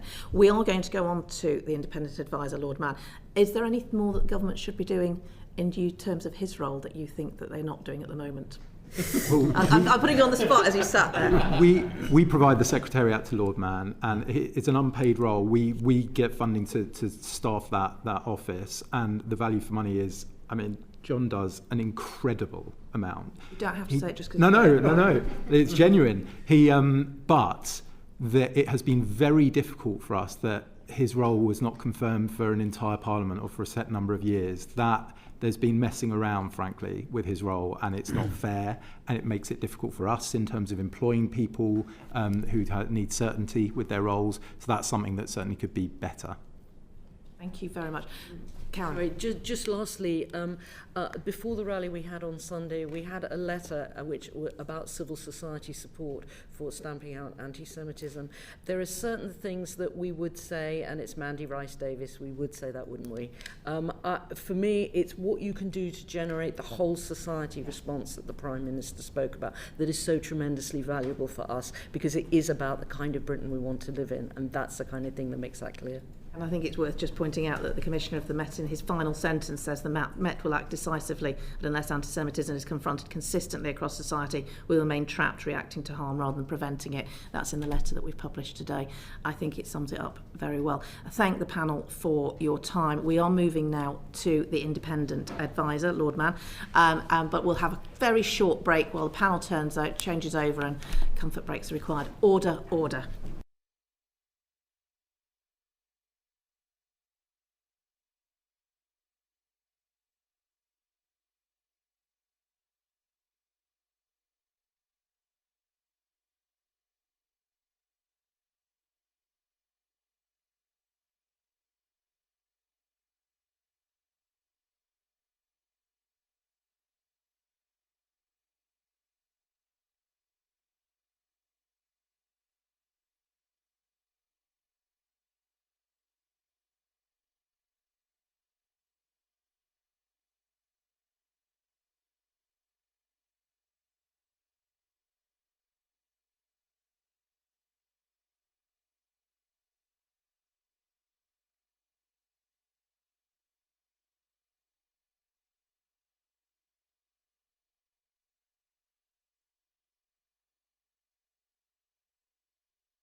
Order. So we recommence our session on anti-Semitism today with the Independent Advisor on Anti-Semitism, Lord Mann. Would you like to say a few words?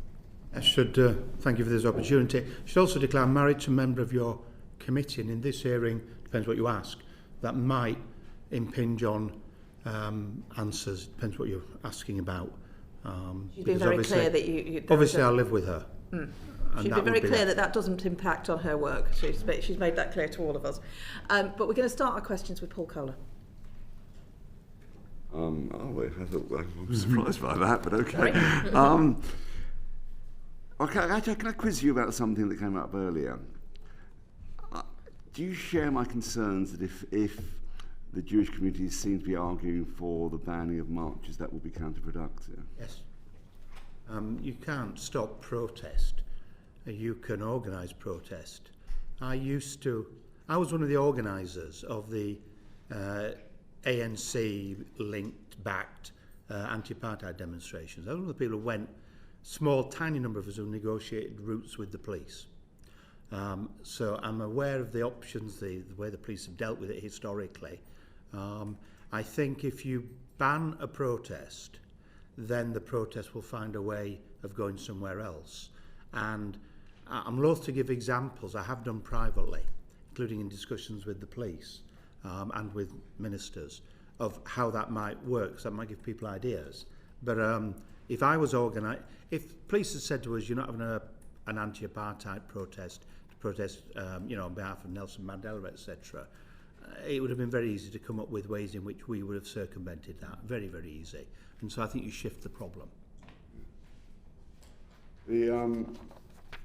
I was going to ask a question, we ran out of time, about the government's response, and it was clear. The Prime Minister talked about a whole of society response. It was very clear we don't have a whole of government response from the answers we heard. It was all disparate and various initiatives. Is that something your role could develop into, actually giving that overview of government of what it should be doing, bringing these things together, or well, only with the government consent? Yes. I give advice. Ministers, therefore government, can choose to ignore that advice, or in some instances probably never see that advice. I'll give a good example. You had a full inquiry on Maccabi Tel Aviv Aston Villa. If my advice had been followed at the beginning, you wouldn't have had an inquiry, because the issue was easily sortable and would have been solved. My advice was ignored.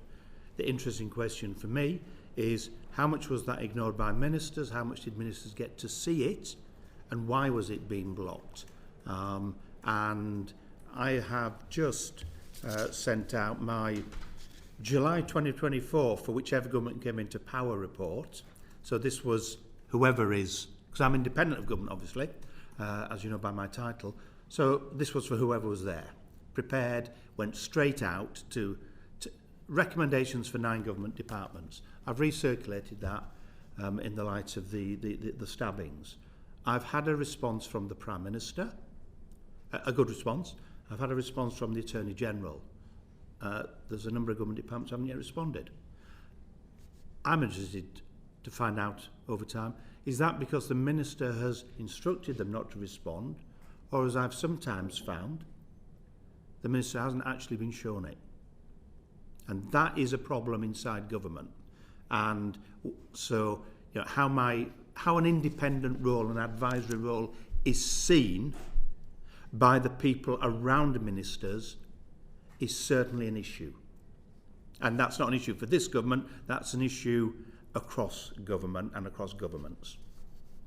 Do we need to go beyond advice to actually giving someone like you a more overarching role that goes beyond proffering advice that might not be followed? The different ways it could be done. The strength of being independent is I don't speak for government.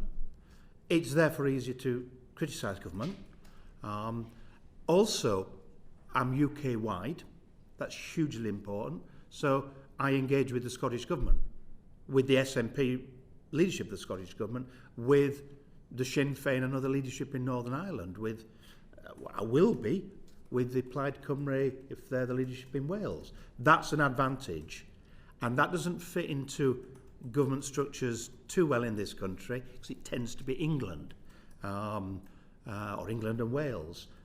That's an advantage. Also, if let's say your party asks for my advice and help, and it has done on quite a number of occasions over the years, I'm not at all inhibited in giving private and confidential, perhaps helpful advice on how you deal with the problem. And that goes, I have done that with every single party represented in Parliament other than independents, in my capacity either in this role or previously chairing the all-party group on anti-Semitism.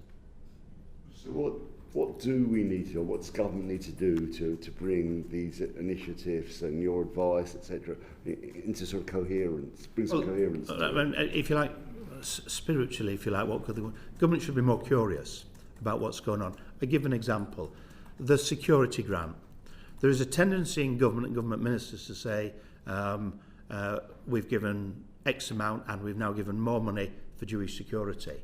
And I initiated in meeting with Tony Blair 2006, the very first time that happened. So I was at the genesis of that. I think there needs to be more of, how's this money been spent? What's not been covered? And what I have been doing in the last 2 months is going in very confidentially, of course, and saying, is this covered? Is this covered? Is this covered? Because if someone is killed or seriously injured in something that's not covered by a government grant, it's no good you. It's no comfort to you. You'll get the rap. Ask the questions. It's beginning to happen, but that has not happened. And that curiosity is very, very important. What about structural changes, though? I'm technically based in the Communities Department. They don't give me a desk, a phone. I've asked for one. Successive governments, successive ministers. That's a choice. I'm not sure that's helpful. My budget is 120,000 a year. Half of it goes on a staff member, but I can only take a staff member on either a 6 or 12-month contract because I don't have a budget longer. So I lost my last staff member for job security reasons, lost her last year. I lost her 2 days before the Manchester murders. 2 days before. I'm not sure that's good for government. And whether I'm the right post holder is, that's a whole, obviously, like to keep doing it, but that's a whole different matter. But the concept of having the role, I think, has proven to be very good. That gives me 60,000 to spend. I'll give an example of something that I've been asked to do this week, and that is following discussions with the Muslim community in Glasgow and with some politicians, Westminster politicians, that the possibility of funding a new initiative of school children from the Muslim and Jewish community, and I would be suggesting from the rest of the community as well, so a third, getting together and seeing what happens and seeing how people can learn together. I think that would be incredibly valuable. I think the fact that that initiative has been suggested by the Muslim community in Glasgow is even more exciting, because we're not seeing much of communities saying, will we work with others? Now, if I give money to that, that's basically my budget gone. And I think there needs to be more flex on that, and I could give you countless examples of things. I'll give you another good example. I've recommended that money be given to an initiative in Hampshire. In Hampshire, a majority of primary schools are Church of England. We discovered last year, for the last 100 years, every child in those schools, so a majority of children, primary school, every year for 100 years in Hampshire, are taught at Easter that the Jews killed Jesus. My instinct on that is that's a problem. And if that can be resolved where there's a will, including with the Bishop of Winchester in Hampshire, how that's done, how that's solved, I don't think this is just a Hampshire problem. That's big stuff. I've been asking for the money for a year to fund that, as DFE, and it hasn't happened. So I do think there's a lot of talk about legislation, and I could have suggested legislation. The critical thing is action. that is needed. That's an example of something that could be done tomorrow. I'll give another example of what I've recommended, if I may, on education. I've recommended that there should be a system put in place that every teacher in secondary schools, so that would be through DFE, so I have to go to the Scotland, etc., to get that through there, should be taught the very basics, how to recognise anti-Semitism in the classroom, how to deal with it. Just that. I think that had a huge impact. That would not cost a fortune. That could be started with the new teachers starting their process this September. I think that would make a big difference. I'm awaiting anyone deciding that could happen. These are instant things. Often politicians look too much for legislation, which is not instant. There are other changes could be made, and you've heard some. There are instant things, and that's not just reassurance. That's, I would say, big league stuff. If every teacher could do that, I think that's huge. NHS, I recommended, this is now going to happen, it's taken some time, that every NHS trust should be taught the basics in anti-Semitism. Now, I'm insisting that be their leadership, so it doesn't get palmed down, so that they understand it, so everyone on board, just the basics. The same with the police. So the police are not getting taught. So the question, when I met counter-terror, I meet them regularly at counter-terror, how does a police force somewhere in one of your constituencies, how do they know about the Jewish way of life? What happens if there's an incident? I was in Brighton sorting this out with the Brighton Jewish community, the local authority on Monday. Who is the contact point on a Friday night if there's a major incident in Brighton when, under Jewish religious rules, you cannot use a mobile phone? Who's the point of contact who's authorised to use a mobile phone? Do you know who it is so that you can contact them? Now, that's basic stuff. Do the police know on the beat that in, say, Brighton and Hove, Jewish people walk to synagogue, and when they walk to synagogue, don't go in cars without mobile phones? Now, that's basics.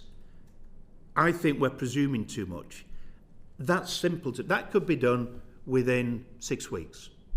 So I'm hoping I can land that, regardless of anybody else, that I could get that delivered and get some people in and pay them whatever's needed. And I'm confident we can do that because there seems to be sufficient will at the top of the police to do it. There's lots of examples like that. I see the independence of your role, how important that is. Is there another role out there that we need to bring some coherence to government to deal with the concerns we heard earlier? And is there any interministerial working on this? Is there like an interministerial task force or anything? So what has been resurrected, which is something that I got instigated under Blair in 2006, is a cross-government working group. That's really... Is that official level? That's official levels. Right. It's officials. Ministers could turn up. I'm insisting, we've resurrected it. It's happening. It did very well in the Cameron coalition years, did very well in the May years, did very well in the Brown years. That's really good. What I'm doing is going and saying, hang on a minute, where's this department? And, if someone doesn't come, it's very easy for me to let you all know that and others know that, and they'll turn up. That's really effective, and that's nitty-gritty. How do we solve this particular problem so that, if you like, the politicians don't have to debate it because the officials have sorted it out with the Jewish community? Exactly these organisations are the representation from the community. Now, that's a very, very good model. Getting that, it should never have disappeared a little bit. That is a very effective way, but it needs the buy-in from those committing resources as well. The things I'm suggesting need some money there. They're not just going to happen without that. Some things don't need money, and some of that cooperation, that's improved very dramatically in the last 6 months as we've resurrected that. That's good news. That's good governance as well. You talked about dealing with devolved governments. Do you deal with local authorities? Yes. So you can, and are there local authorities that won't deal with you? There's plenty who'll try and... Where my naming and shaming them. I'm very happy to name and shame. It's more, I think I'll be naming and platforming those who are doing good things to embarrass others. That's a start. So if we take Bratton Hove, Jewish population of 3,000 to 5,000, significant, historic. In 2 hours, we got a huge way on Monday morning. That gives a good model for making sure the same thing is happening in West Yorkshire, the same thing is happening in Newcastle, the same thing is happening in Norwich and other smaller communities in Bournemouth. And I think there's perhaps more attention, including by myself, should have been given to that, because there's a lot of goodwill there. And a lot of it, it's really practical stuff. Thank you. Margaret Mullane. Yeah, I just wonder, I mean, obviously you heard all the panel on that. What do you think, why the anti-Semitism has risen to the levels it has? I think there's two reasons. I cited the Hampshire example very deliberately. If you've been taught at school or at home that Jews are bad people, there is an impact on that. And without question, that has emerged. And I don't think we've all been to school. We've all got our own experiences in one way or other. I don't think people recognise the impact that has on how they automatically respond in the back of their mind to the Jewish community, to a Jewish person. And in my upbringing, which was, I didn't know any Jewish people, but I was aware of them, you'd hear anti-Semitism all the time. But you didn't realise it was anti-Semitism or it was particularly bad.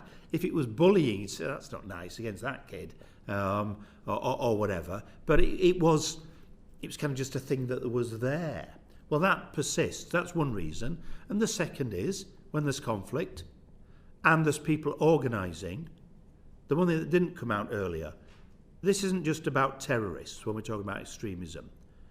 2 equality officers of Premier League football clubs have been targeted in the last 5 years to get rid of them by extremists. 2, and 1 chief executive of a football club. That's 3 in the football world targeted. They're ones I know about. That is not by people trying to kill them or physically harm them. That's a piling on them to get rid of them from their job because they were seen as a blockage to extremists and their agenda. There is a side of extremism that we're not as good at as we need to be in this country, which is the non-violent extremism. And I could have far better discussions with counter-terror and what we're doing about terrorists and the Iran threat than I can with anybody over what are we doing about these people who are doing other things, undermining Jewish people, and how do we deal with that, the things that are not criminal. And I think in government there needs to be a clearer attention, and I'm not sure that should sit in the Home Office, because the Home Office should be about the criminal side. My advice is it should sit somewhere else, either Community Department or Cabinet Office, looking at extremists who are not breaking the law, and sometimes calculatedly, deliberately not breaking the law, because we're giving them a free pass at the moment. And the football example wasn't illegal. And that is a problem, and a big problem. Just one other question. The panel earlier was saying about NHS Trust. I'm just picking that as an example. So, you know, if you're a Jewish person and you've ended up in hospital and you want to order your kosher meal and someone's got a Palestinian badge on. So the kind of emphasis in the reading of the paperwork is like, well, they shouldn't really be wearing the badges because that would make them uncomfortable within that NHS Trust. But then don't you feel, with the work you've done and that if that's the road you go down and you say you shouldn't really be wearing those badges, you shouldn't be doing that, that just goes inwards and there's a bigger education piece and possibly not necessarily the senior leadership are the best people to do that? There's both, and I don't think the senior leadership be doing the training. They should be trained themselves because you start at the top, in my view, and that's essential, and get buy-in at the top. I've got a report that's with the Secretary of State for Health, and is ready to go, and needs the final. That includes stuff on uniform policy. And my approach is very simple there. If we take uniforms, I don't care whether it's a Palestinian badge or an I Love Israel badge. You know, if a dentist is drilling my teeth, I don't expect a dentist to have that kind of badge, because that might put me off. And I don't want to be put off when they're drilling my teeth. But it might stop me going in the first place. Yeah. I don't think it's appropriate. And allowing that to creep in. So I would call it even-handed. That this is not saying we're going to ban Palestinian badges. No, we're going to ban the stuff that's political, that's talking about something else, when I'm a patient and I just want to be seen. And that is my approach, by the way, throughout, in everywhere. That, you know, I'm not trying to stop anyone speaking or anything in any of my recommendations. I'm trying to show the civility, but that the Jewish community is not damaged in the way it's done. Thank you. You've actually ranged quite far, so you've got a lot of my questions originally, but I just want to come back to the point about the protests, specifically this weekend, but more of a general point, and in the context of the panel's previous discussion. I mean, as a constituency MP, the number one issue people have written to me about since I've been elected is the war in Gaza and the actions of the Israeli government. Some of the correspondence I've received has had anti-Semitic tropes in it, the vast majority has not. And there is clearly a strong urge among a very strong and very widespread urge among people in the UK to express their outrage about what's happening by the Israeli government and express that. Now, they try and do it by writing to their MPs quite properly, but they also want to make that public protest.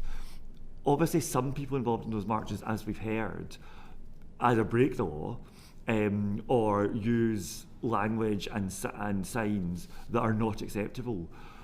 And you said you weren't in favour of a moratorium on marches. So how are we supposed to strike the balance of allowing this very strongly felt outrage to be expressed and not allow that to be either shut down or misinterpreted by the actions of some people in those protests? Well, I think it's easy, some's difficult.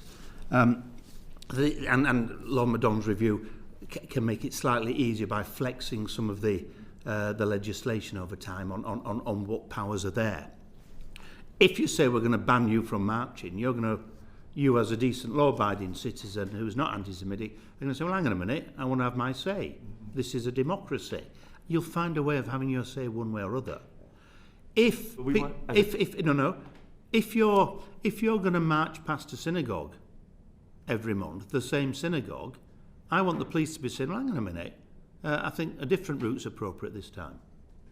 I mean, we were forced, when we did the anti-apartheid demonstrations, sometimes they say you've got to go south of the river, and we'd really complain bitterly, because there's no point going south of the river because there's no one going to see you. That was the reason. It's not quite the same now, but that was the reason. And we said we're not doing that, and eventually we'd compromise. And sometimes they say you're not assembling in Westminster for whatever reason. We say, hang on a minute, we want to go to Westminster. Margaret Thatcher's there. I mean, it's... and we were rational, and there was some give and take. But the police used their powers. There were times when we weren't too happy. And they'd say to us, what are your numbers? First question, what are you expecting numbers? Well, where's your assembly point? Can that fit the numbers? And if you recall, I don't know if any of you ever went on those old C&D marches, but it was the same assembly point. It was the same assembly point because you could get enough people in there. The coaches from around the country could all arrive and park up. It was done by the police in cooperation. And I think one of the problems the police have been dealing with is this isn't coaches coming from all around the country. These are London demonstrations. So it's harder to work out how to do it. And this weekend you've got a far-right march and you've got a cup final. So you've got 100,000 people on their way to Wembley, joyously one way and half not joyously back. And you've got Robinson and his gang around. Quite complex for the police. So this will be particularly difficult for them to deal with. But what I've said repeatedly to them at the most senior level is, come on, be flexible, think through. If it targets and goes past a synagogue every time, or actually another kind of mosque past a mosque every time, or a church on a Sunday every time, to me that's a problem, and an obvious problem. Now, if the march organisers are breaking the law and aren't prepared to actually represent their cause but have other agendas, and they break the law, arrest them, convict them, arrest them, convict them, arrest them, convict them. If someone prints an illegal placard, arrest the person holding it, arrest the printers and prosecute them. If somebody's going to call for support for a terror organisation, or defined, pre-publicised by the police, language the police are deeming as a call to attack Jewish people, Jewish buildings, arrest them. And the police have got much more sophisticated in how they arrest. One of the interesting things in recent times, you will have noted how many people have been arrested. Now that's because there are security cameras there and they're finding the people. They're not arresting them lifetime, of course. That's good policing. Yeah, and I think good policing works well. And that's what I expect to see. Different routes, obligatory. So it's not always the same route.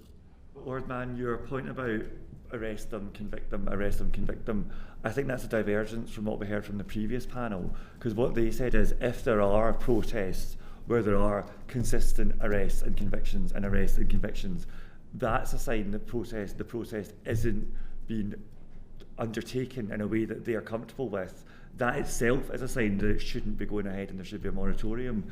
So how is government meant to square the difference between what representatives of the Jewish community have just told us and what you've just told us?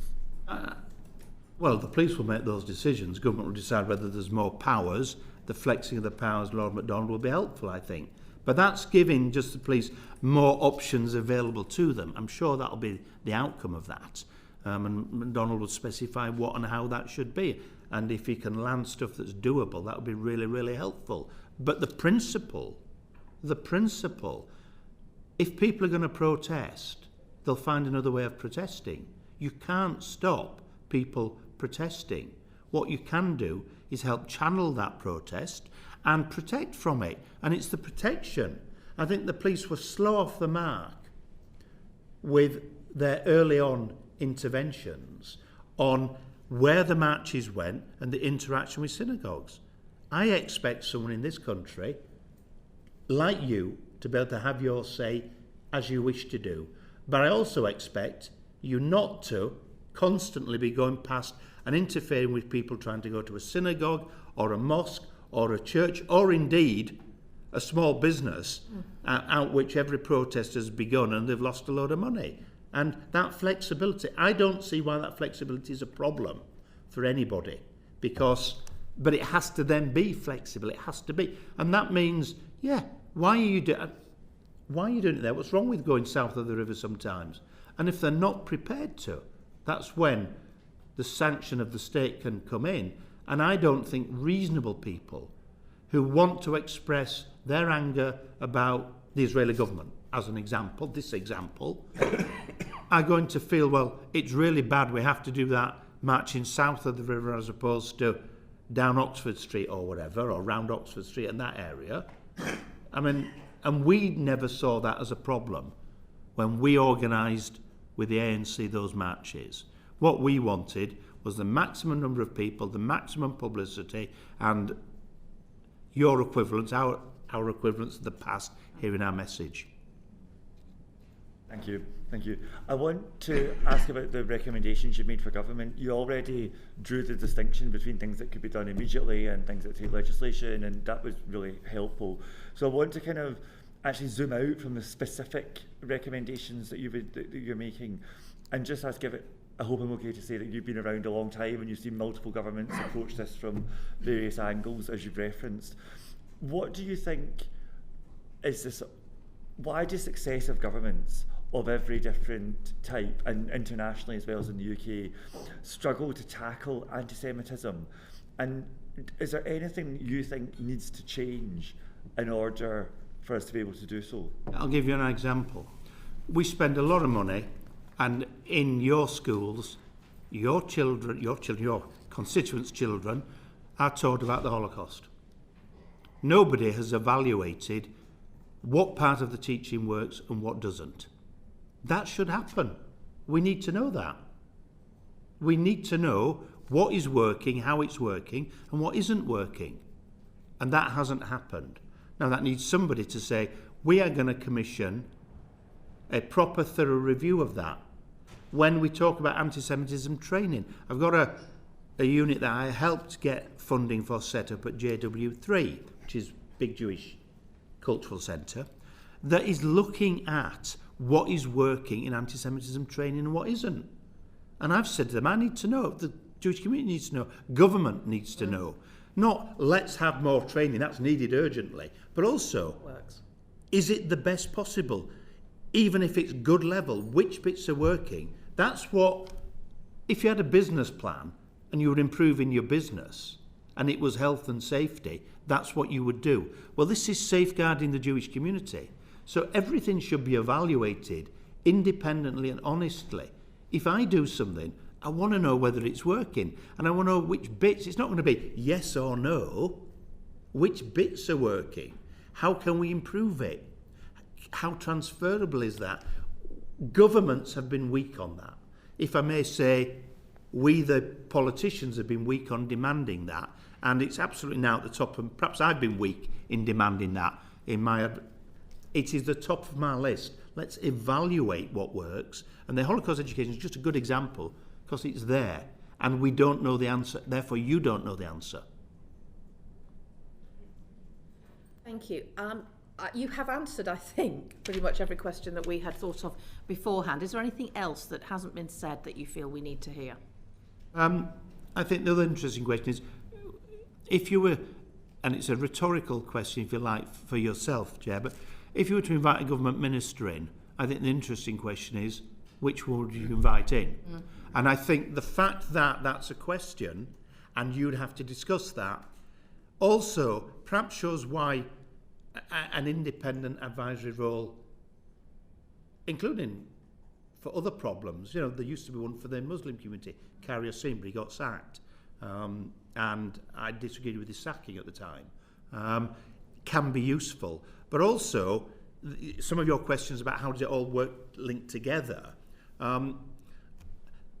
what I said to the Chief Rabbi very recently was, don't think it's the Jewish community if you think it's not all working together. This is a problem of government in the country. Not specifically this government. I think could argue there are some problems with this government, but this has been a problem, in my experience, across government. It's a governmental governance problem, and that I just leave that, because I think that kind of sums up part of the issue. It is everywhere. Therefore, who is responsible and who takes the lead?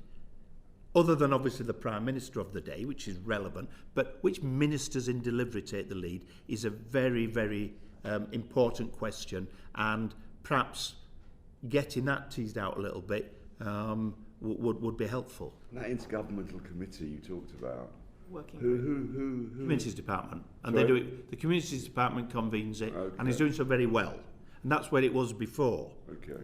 So that is perhaps where this should lie, but then other government departments need to accept that somebody should be leading on it more. Some civil servants have to, I think, give a little bit of their power over to listening to somebody taking lead and say, no, we should be doing this, we should be doing this. And then it becomes more joined up, because 9 departments I sent recommendations to, and that doesn't include the devolved nations, regions and local authorities. You know, and I'm unpaid, that's not a complaint, but you know, 60,000 a year didn't go very far. Well, I mean, you know, being frank, as a committee, we have talked about what we can do on anti-Semitism, but you're right, because of the way the committee structure works, because of how we scrutinise government, which bit can we do as the Home Affairs Select Committee is really important. And one last point, if I may. Good news. You holding this inquiry, I know this isn't this is not a coincidence, it would have happened anyway, but I've been trying for the last year to get Lancaster House to have a major event for the Jewish staff networks to bring them together and give them some direction. It's the biggest positive in my view out there in the Jewish community that these informal staff networks have set up, obviously by employers and some across sectors like the arts. I think empowering them does a huge amount. So I've got Lancaster House in October, and I found out a further email early this morning convening that. So perhaps your committee's had already some influence, so thank you for that. It's always useful to let people know that you're appearing before a select committee. Good part of British democracy.